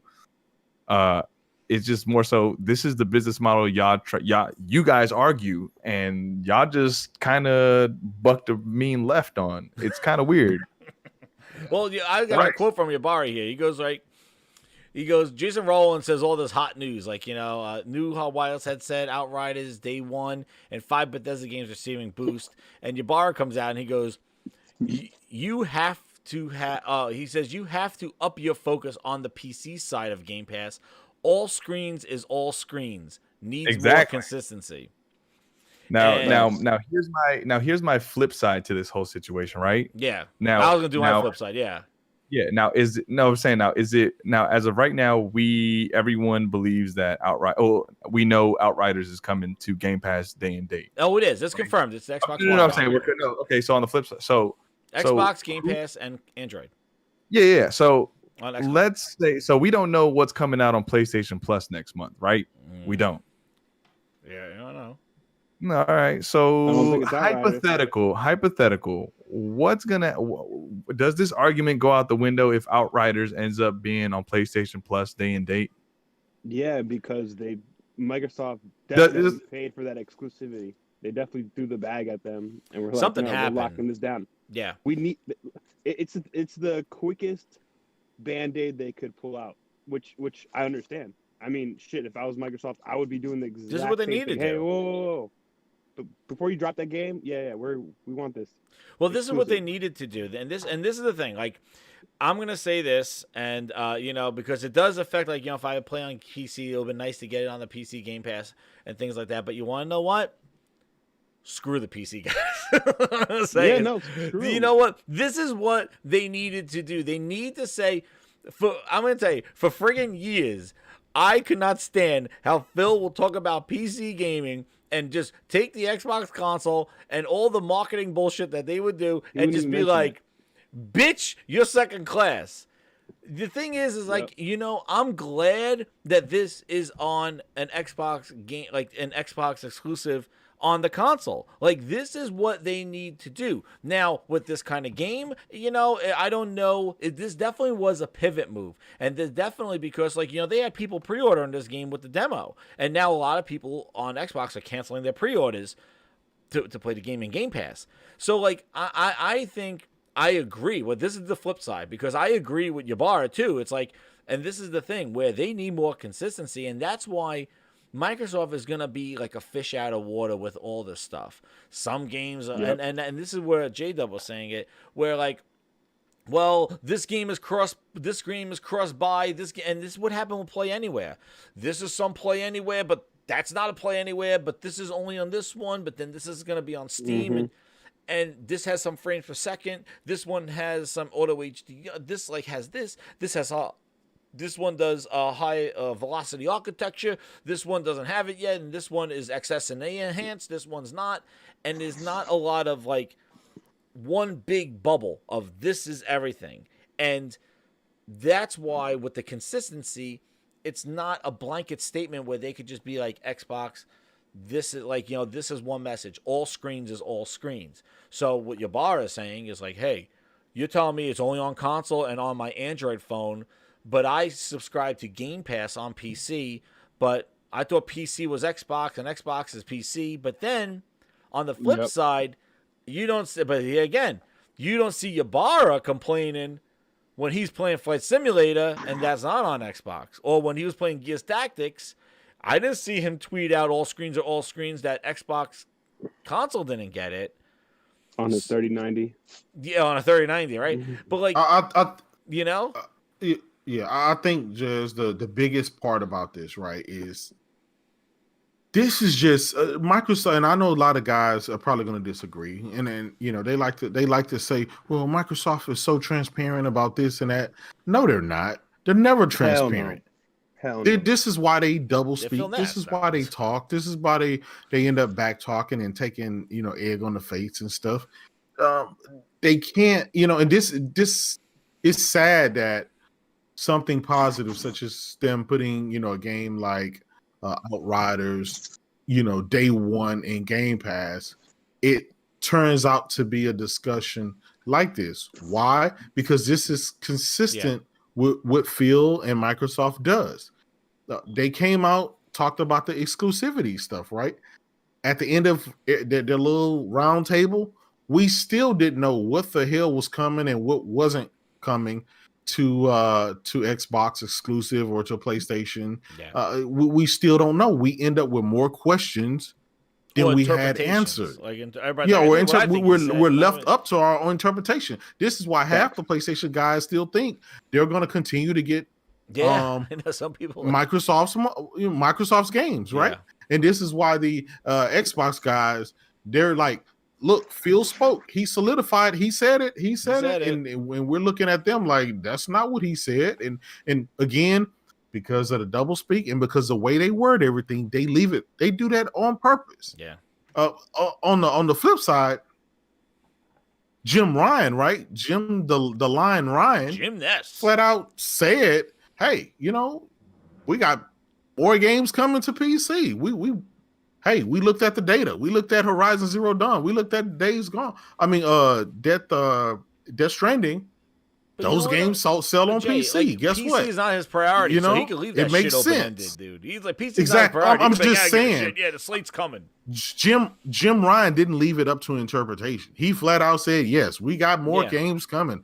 I think the thing was interpreted like, we got a boatload of them coming. Okay, fine. No, a slate's coming. That didn't leave it to no interpretation where you can say, well, maybe they're not. No, he's saying they're coming, right? So in the discussion, there is nothing else to be had there. Phil Spencer on the flip side, well, we got some obligations coming and this and that. And then the next interview, well, we're going to just take it on a case-by-case basis and this and that. And so it's just, we love those communities and we'll continue to invest in them. Right here, and even in the future, there might be things that have either contractual things or legacy on different platforms that we'll go do. But I don't know. I still don't. That last sentence, dude. I don't know what the hell he's talking about. But man, that he's like, you're right. Like, he leaves the door open for potential stuff. But again, the main point is that this stuff is coming to Game Pass, and that's what he's speaking about. And again, what? We don't know. And the Outriders thing, the one thing I do have to say with the Outriders thing is that it was definitely something that I think that it was a pivot. Like, I think that they either saw the response to the demo, and maybe Square Enix, they did write a couple of tweets where they weren't happy, where some of the feedback of the demo wasn't really, like, glowing. Some people did like it, but they were like, there's things that we can't fix in time and stuff like that. And, it was kind of meh for the Outriders. And maybe Microsoft saw an opportunity saying, hey, we could put this in Game Pass on our console with the pre-orders. Maybe they looked at pre-order numbers. I don't know. But definitely it was something that occurred. Like, I don't think this was in the planning from, like, months ago. I think that this kind of happened off of this. And I was saying this to J-Dub earlier. And this is my kind of interpretation of what this is. My thing is that I think this is another pivot boon by Xbox. And, because they need I think Game Pass is definitely took – it needs to grow. Like I said, what is Satya's numbers? And they grew 3 million at the end of the quarter, where I said, is that impressive considering that they launched everything on Android phone, they launched everything on 2 brand new consoles, and they added EA Play to it, and all that in the third quarter, and they increased by 3 million people to get to 18 million from 15. Now they're doing the next quarter, January, February, March. Medium, you think that increased some Game Pass subscribers? Maybe. And now they're at March, right? End of the quarter. So maybe this is a last kind of, hey, let's get another influx of Game Pass subscribers in to make sure our numbers are growing. You don't want to report only 1 million started in January to March. It has to be greater than 3. So maybe this pivot move, they tried in February with the Xbox Game Pass and Xbox Live, which was probably try to take a bunch of Xbox Live people and put them through Game Pass by increasing it to $120. But I think now they saw this Outriders thing as an opportunity. It's coming out April 1st. Let's get a bunch of Game Pass subscribers on here. Let's put this in here. Let's buy it for our console exclusivity. And maybe that's why they don't care about the PC one. And actually, which was interesting, is somebody said why it's not on PC. They said it's like in the top Steam sellers, like number 3. And they go, that's why it's not coming to PC Game Pass. Because it's actually selling pre-ordered on on PC. On Steam, it's like number top 3 games for sellers. Oh, so, yeah. Well, that makes sense then, yeah. So maybe that's why it's not on PC game. It was like selling fine. Maybe they looked at their pre-orders and Xbox was like, hey, here's our pre-order numbers, and they're like, hey, maybe that. I think that's a very valid point. They put that demo out, and based on that feedback, that I think that's what led them to that. Not saying that, let's see how well this game rate. Let's see how well this game sells. Yeah, I want to see that. The game did surprisingly I was pleasantly surprised playing that game. It had really good, a lot of people, enjoyed that demo, and the fact I that enjoyed it. Yeah, the fact that and it has like a really cool bonus, right? The fact that I play the demo, and then if I buy the game, all the progress I did in the demo will transfer to the game. I love that automatically. That's a selling point already. Yeah. Well, is it on the? Is it, it's not cross progression though. Like if you're, so like a lot of people who've been playing on PlayStation, if they decide to go get it on Game Pass, they got to play through that demo. They got to play through that. Hey, shout out to Big Cloud. What's up, man? Hope you're feeling better, man. Hope everything goes well, and come back, man. So shout out to Big Cloud. What's up, man? Definitely. Yeah, shout out Big Cloud. Yeah, but you're right. Like, I don't know, like, the cross progression stuff, but I do think that it was definitely, we'll see how this game goes. Like, again, I felt like it felt a generic game. Like, I was not feeling it. I know some people did love it. I do think that it's coming at a very opportunistic time, April 1st, because I said, in the next couple of months, like, we don't really have, like, again, next month, I think the end of with Returnal getting pushed out, like, even that is a potential for a next-gen game. But, again, I'm still cautious about that for being $70. I still want to see more of it. I hope they do a demo. They need a demo for Returnal. I think they need that. But it looks awesome. Like, it looks really good. It looks really great. I'm just waiting on that one. But the thing, I want to see more of it. But like with this, like this is coming out April 1st. There's nothing friggin' coming out. Like this is definitely a good. Like, it's coming at a decent time. It's kind of like those games that people just jump on now and probably forget it in the fall or in the summertime once real games come out. Like that. This is just one of those kind of placeholding games. And the fact that they got it for Game Pass, dude.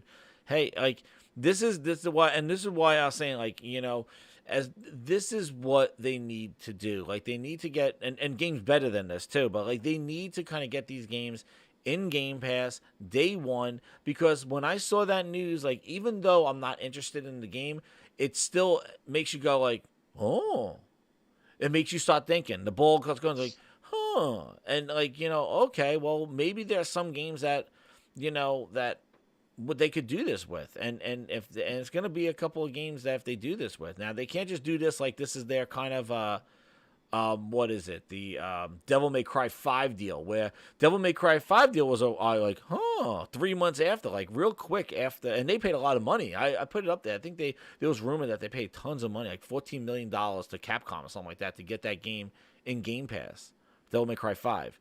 And that was an eye raiser a couple of years ago. Like that was like, oh wow, so is this going to be a routine thing? Like 3 months after a game comes out, is that going to go into Game Pass? Well, guess what? Devil May Cry happened, and it never really happened that kind of a level in a while, right? So, like, is this going to be a one-off, or is this something they're going to do continually? I don't know. Who knows, man? Who knows at this point? Yeah. What is that? Mog says I'm going to play Hoonie Pop 2 on Game Pass. Yeah, they need some of that stuff in there. That's why I'll sign up. I'll sign up for 2 years, and a Phil Ness shirt for Hoonie Pop. But hey, they did what they needed to do. The thing is that yes, they shunned PC dudes, and it does muddy up the water with the whole like PC's Xbox, Xbox is PC, Android's Xbox, Xbox is Phil is Phil Ness. And that whole kind of relationship going on there. But the thing is like, dude, they finally gave a shit about their console owners. They acknowledged that their console existed, which I can't hate them on that. But guess what? They've been building a message that the console is not the main platform, and then they come exclusively just on the console. Hey, that's their bed that they made, and they're gonna have to sleep in it. That's why consistency is gonna be their issue, because they have a bunch of and this is what I was alluding to earlier. They have a lot of great ideas.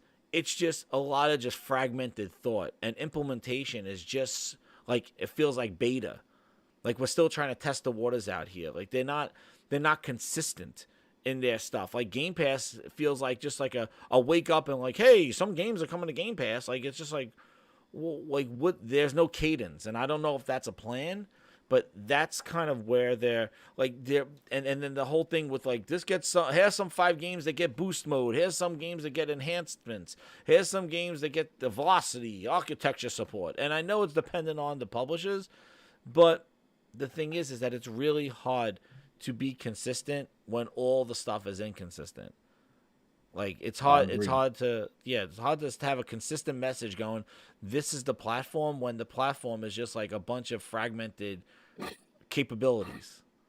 You know, where Sony could be like, hey, our controller rumble triggers, yeah, PlayStation 5, 3D audio, PlayStation 5. Like they got these blanket things where they could just say it. Like cards, like, you know, that feature set, every game PlayStation 5 has it because, you know, they believe in generations. And I know people like laugh at that stuff. At one point I want to make about that is it's a statement everybody goes that Jim Ness and stuff, but you want to know what? Generations, that idea did not break because he put Miles Morales on the PlayStation 4, all right? Because when you look at generations, the PlayStation 5, the hardware and the capabilities of that machine from the control that we were talking about earlier, that shit's generational. All right, it's not just that a game goes cross-platform. And that's in addition to exclusive games only on PlayStation 5, where Demon's Souls is a generational game. Those are generational, but the thing is that the console itself is a generational leap, a difference. Not power, not teraflops, but feature set and capabilities over the previous generation.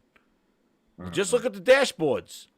There's a definition there with generations that he was speaking about. It's not just that he made a couple of games on the PlayStation 4 and going, well, he's lying.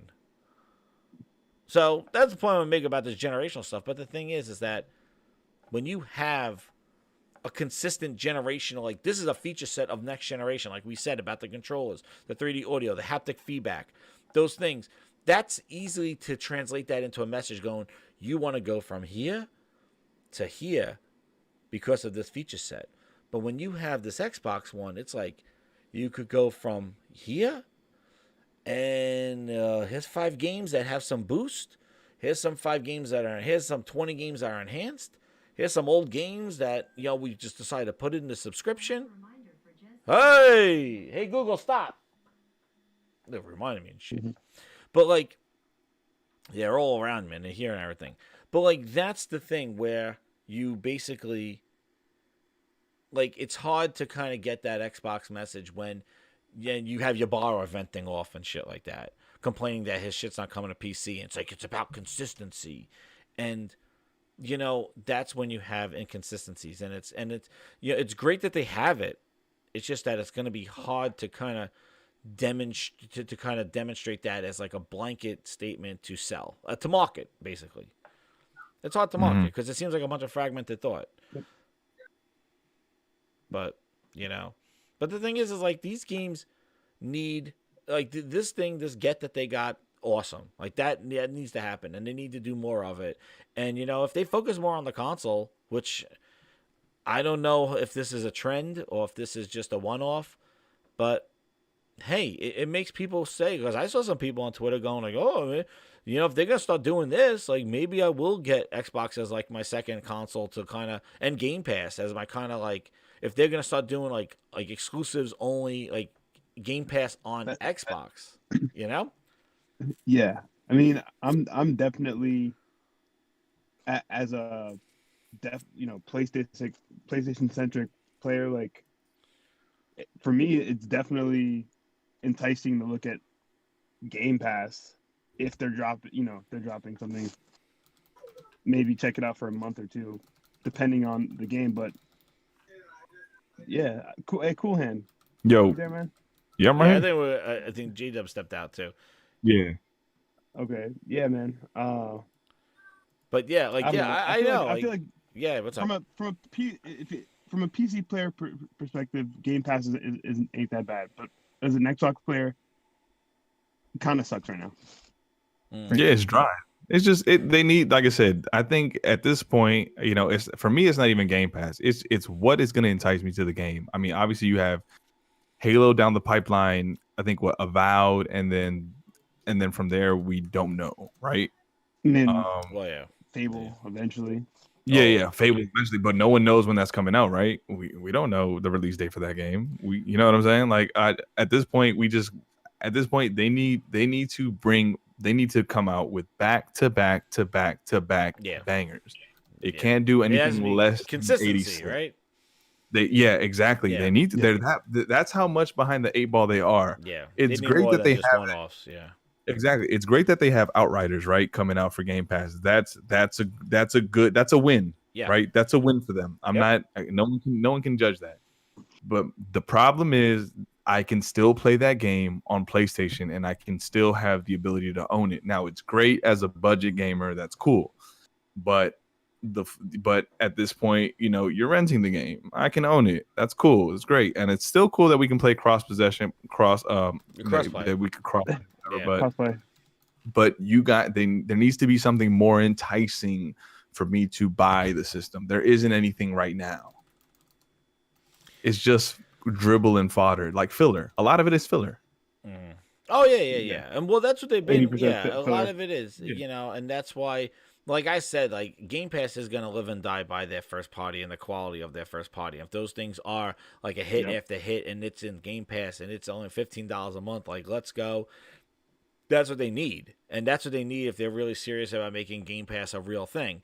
But like, the thing is that they need to be just consistent with the stuff, and I don't care about it going to PC and what he said. Well, it does matter, but again, it's good that they're emphasizing this because PC did get some exclusives last year that never came to Xbox or coming to Xbox later. So at least that they're able to kind of show some love to the console with this deal, with this thing. It's just that we need to see if this is a trend, and I think everybody is. The thing is that gaming has gone so friggin' inconsistent, and I think it has to do a lot with COVID as well. But I think that gaming has been so inconsistent because we even see this too with the whole slate of games going to PC, or like they put Horizon on PC, and people are like, oh man, it's all of them, and it's like, oh wait a second, the Days Gone too. Oh, the Days Gone. Like the thing is like we don't know if it's all of them. They said a slate, but he didn't say which ones. And the thing is like, hey, is Microsoft going to lock down more third-party games coming to Game Pass day one and give themselves an advantage, that way, instead of people dropping $60 and stuff, and just sign up for Game Pass and you get to play the game out. And I think that's great for games that people are iffy about, and I think that it could be a market that they're going to try to do. But again, you cannot build a service based off of games that people are like, I guess I'll check it out. I wasn't gonna buy it, but collection. Yeah, you can't you gotta eventually have the games that people want to play in there, and that's hopefully comes from their first party, or if they lock down a third party, But the thing is at least they're showing the console love finally after all these friggin' years, and the thing is that we'll see if this is a trend, because everybody's looking for that trend. And unfortunately, there's inconsistencies in a lot. But, the one consistent thing is that, like I said, is this that Microsoft has had a bunch of ideas and a bunch of things, and they stay in the news and they tweet out and they give us things to talk about. Because I tell you, Sony and Nintendo, they dropped their Nintendo Direct, and they're like, yeah, check with us whenever. Microsoft is the one that's tweeting and doing they're the one that keep people busy, with the news. Yeah. So that's the one good thing. But again, it's little stuff here and there, and I think it's effective. And I do think that today was a big day for them to announce a bunch of things.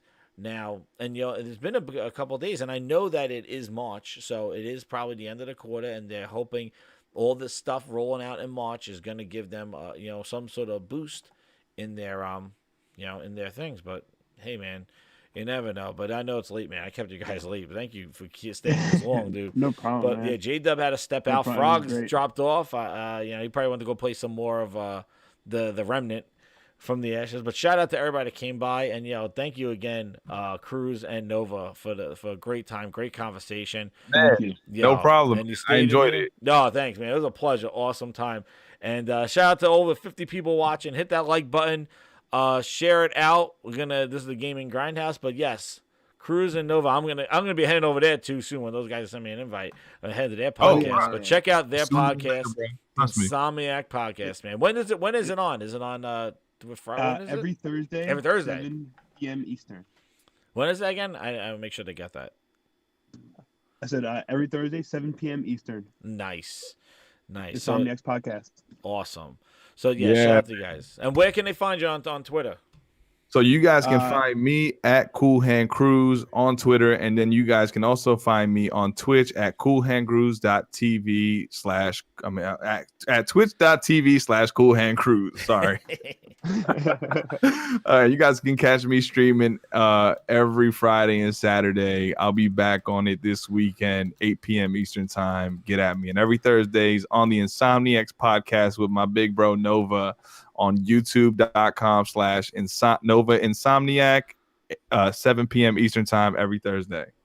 Great. And yes, and also I want to shout out to J-Dub who came by, and he was on he came into the Grindhouse. You can follow him over on J-Dub City 16 on Twitter and over on his YouTube channel, J-Dubs.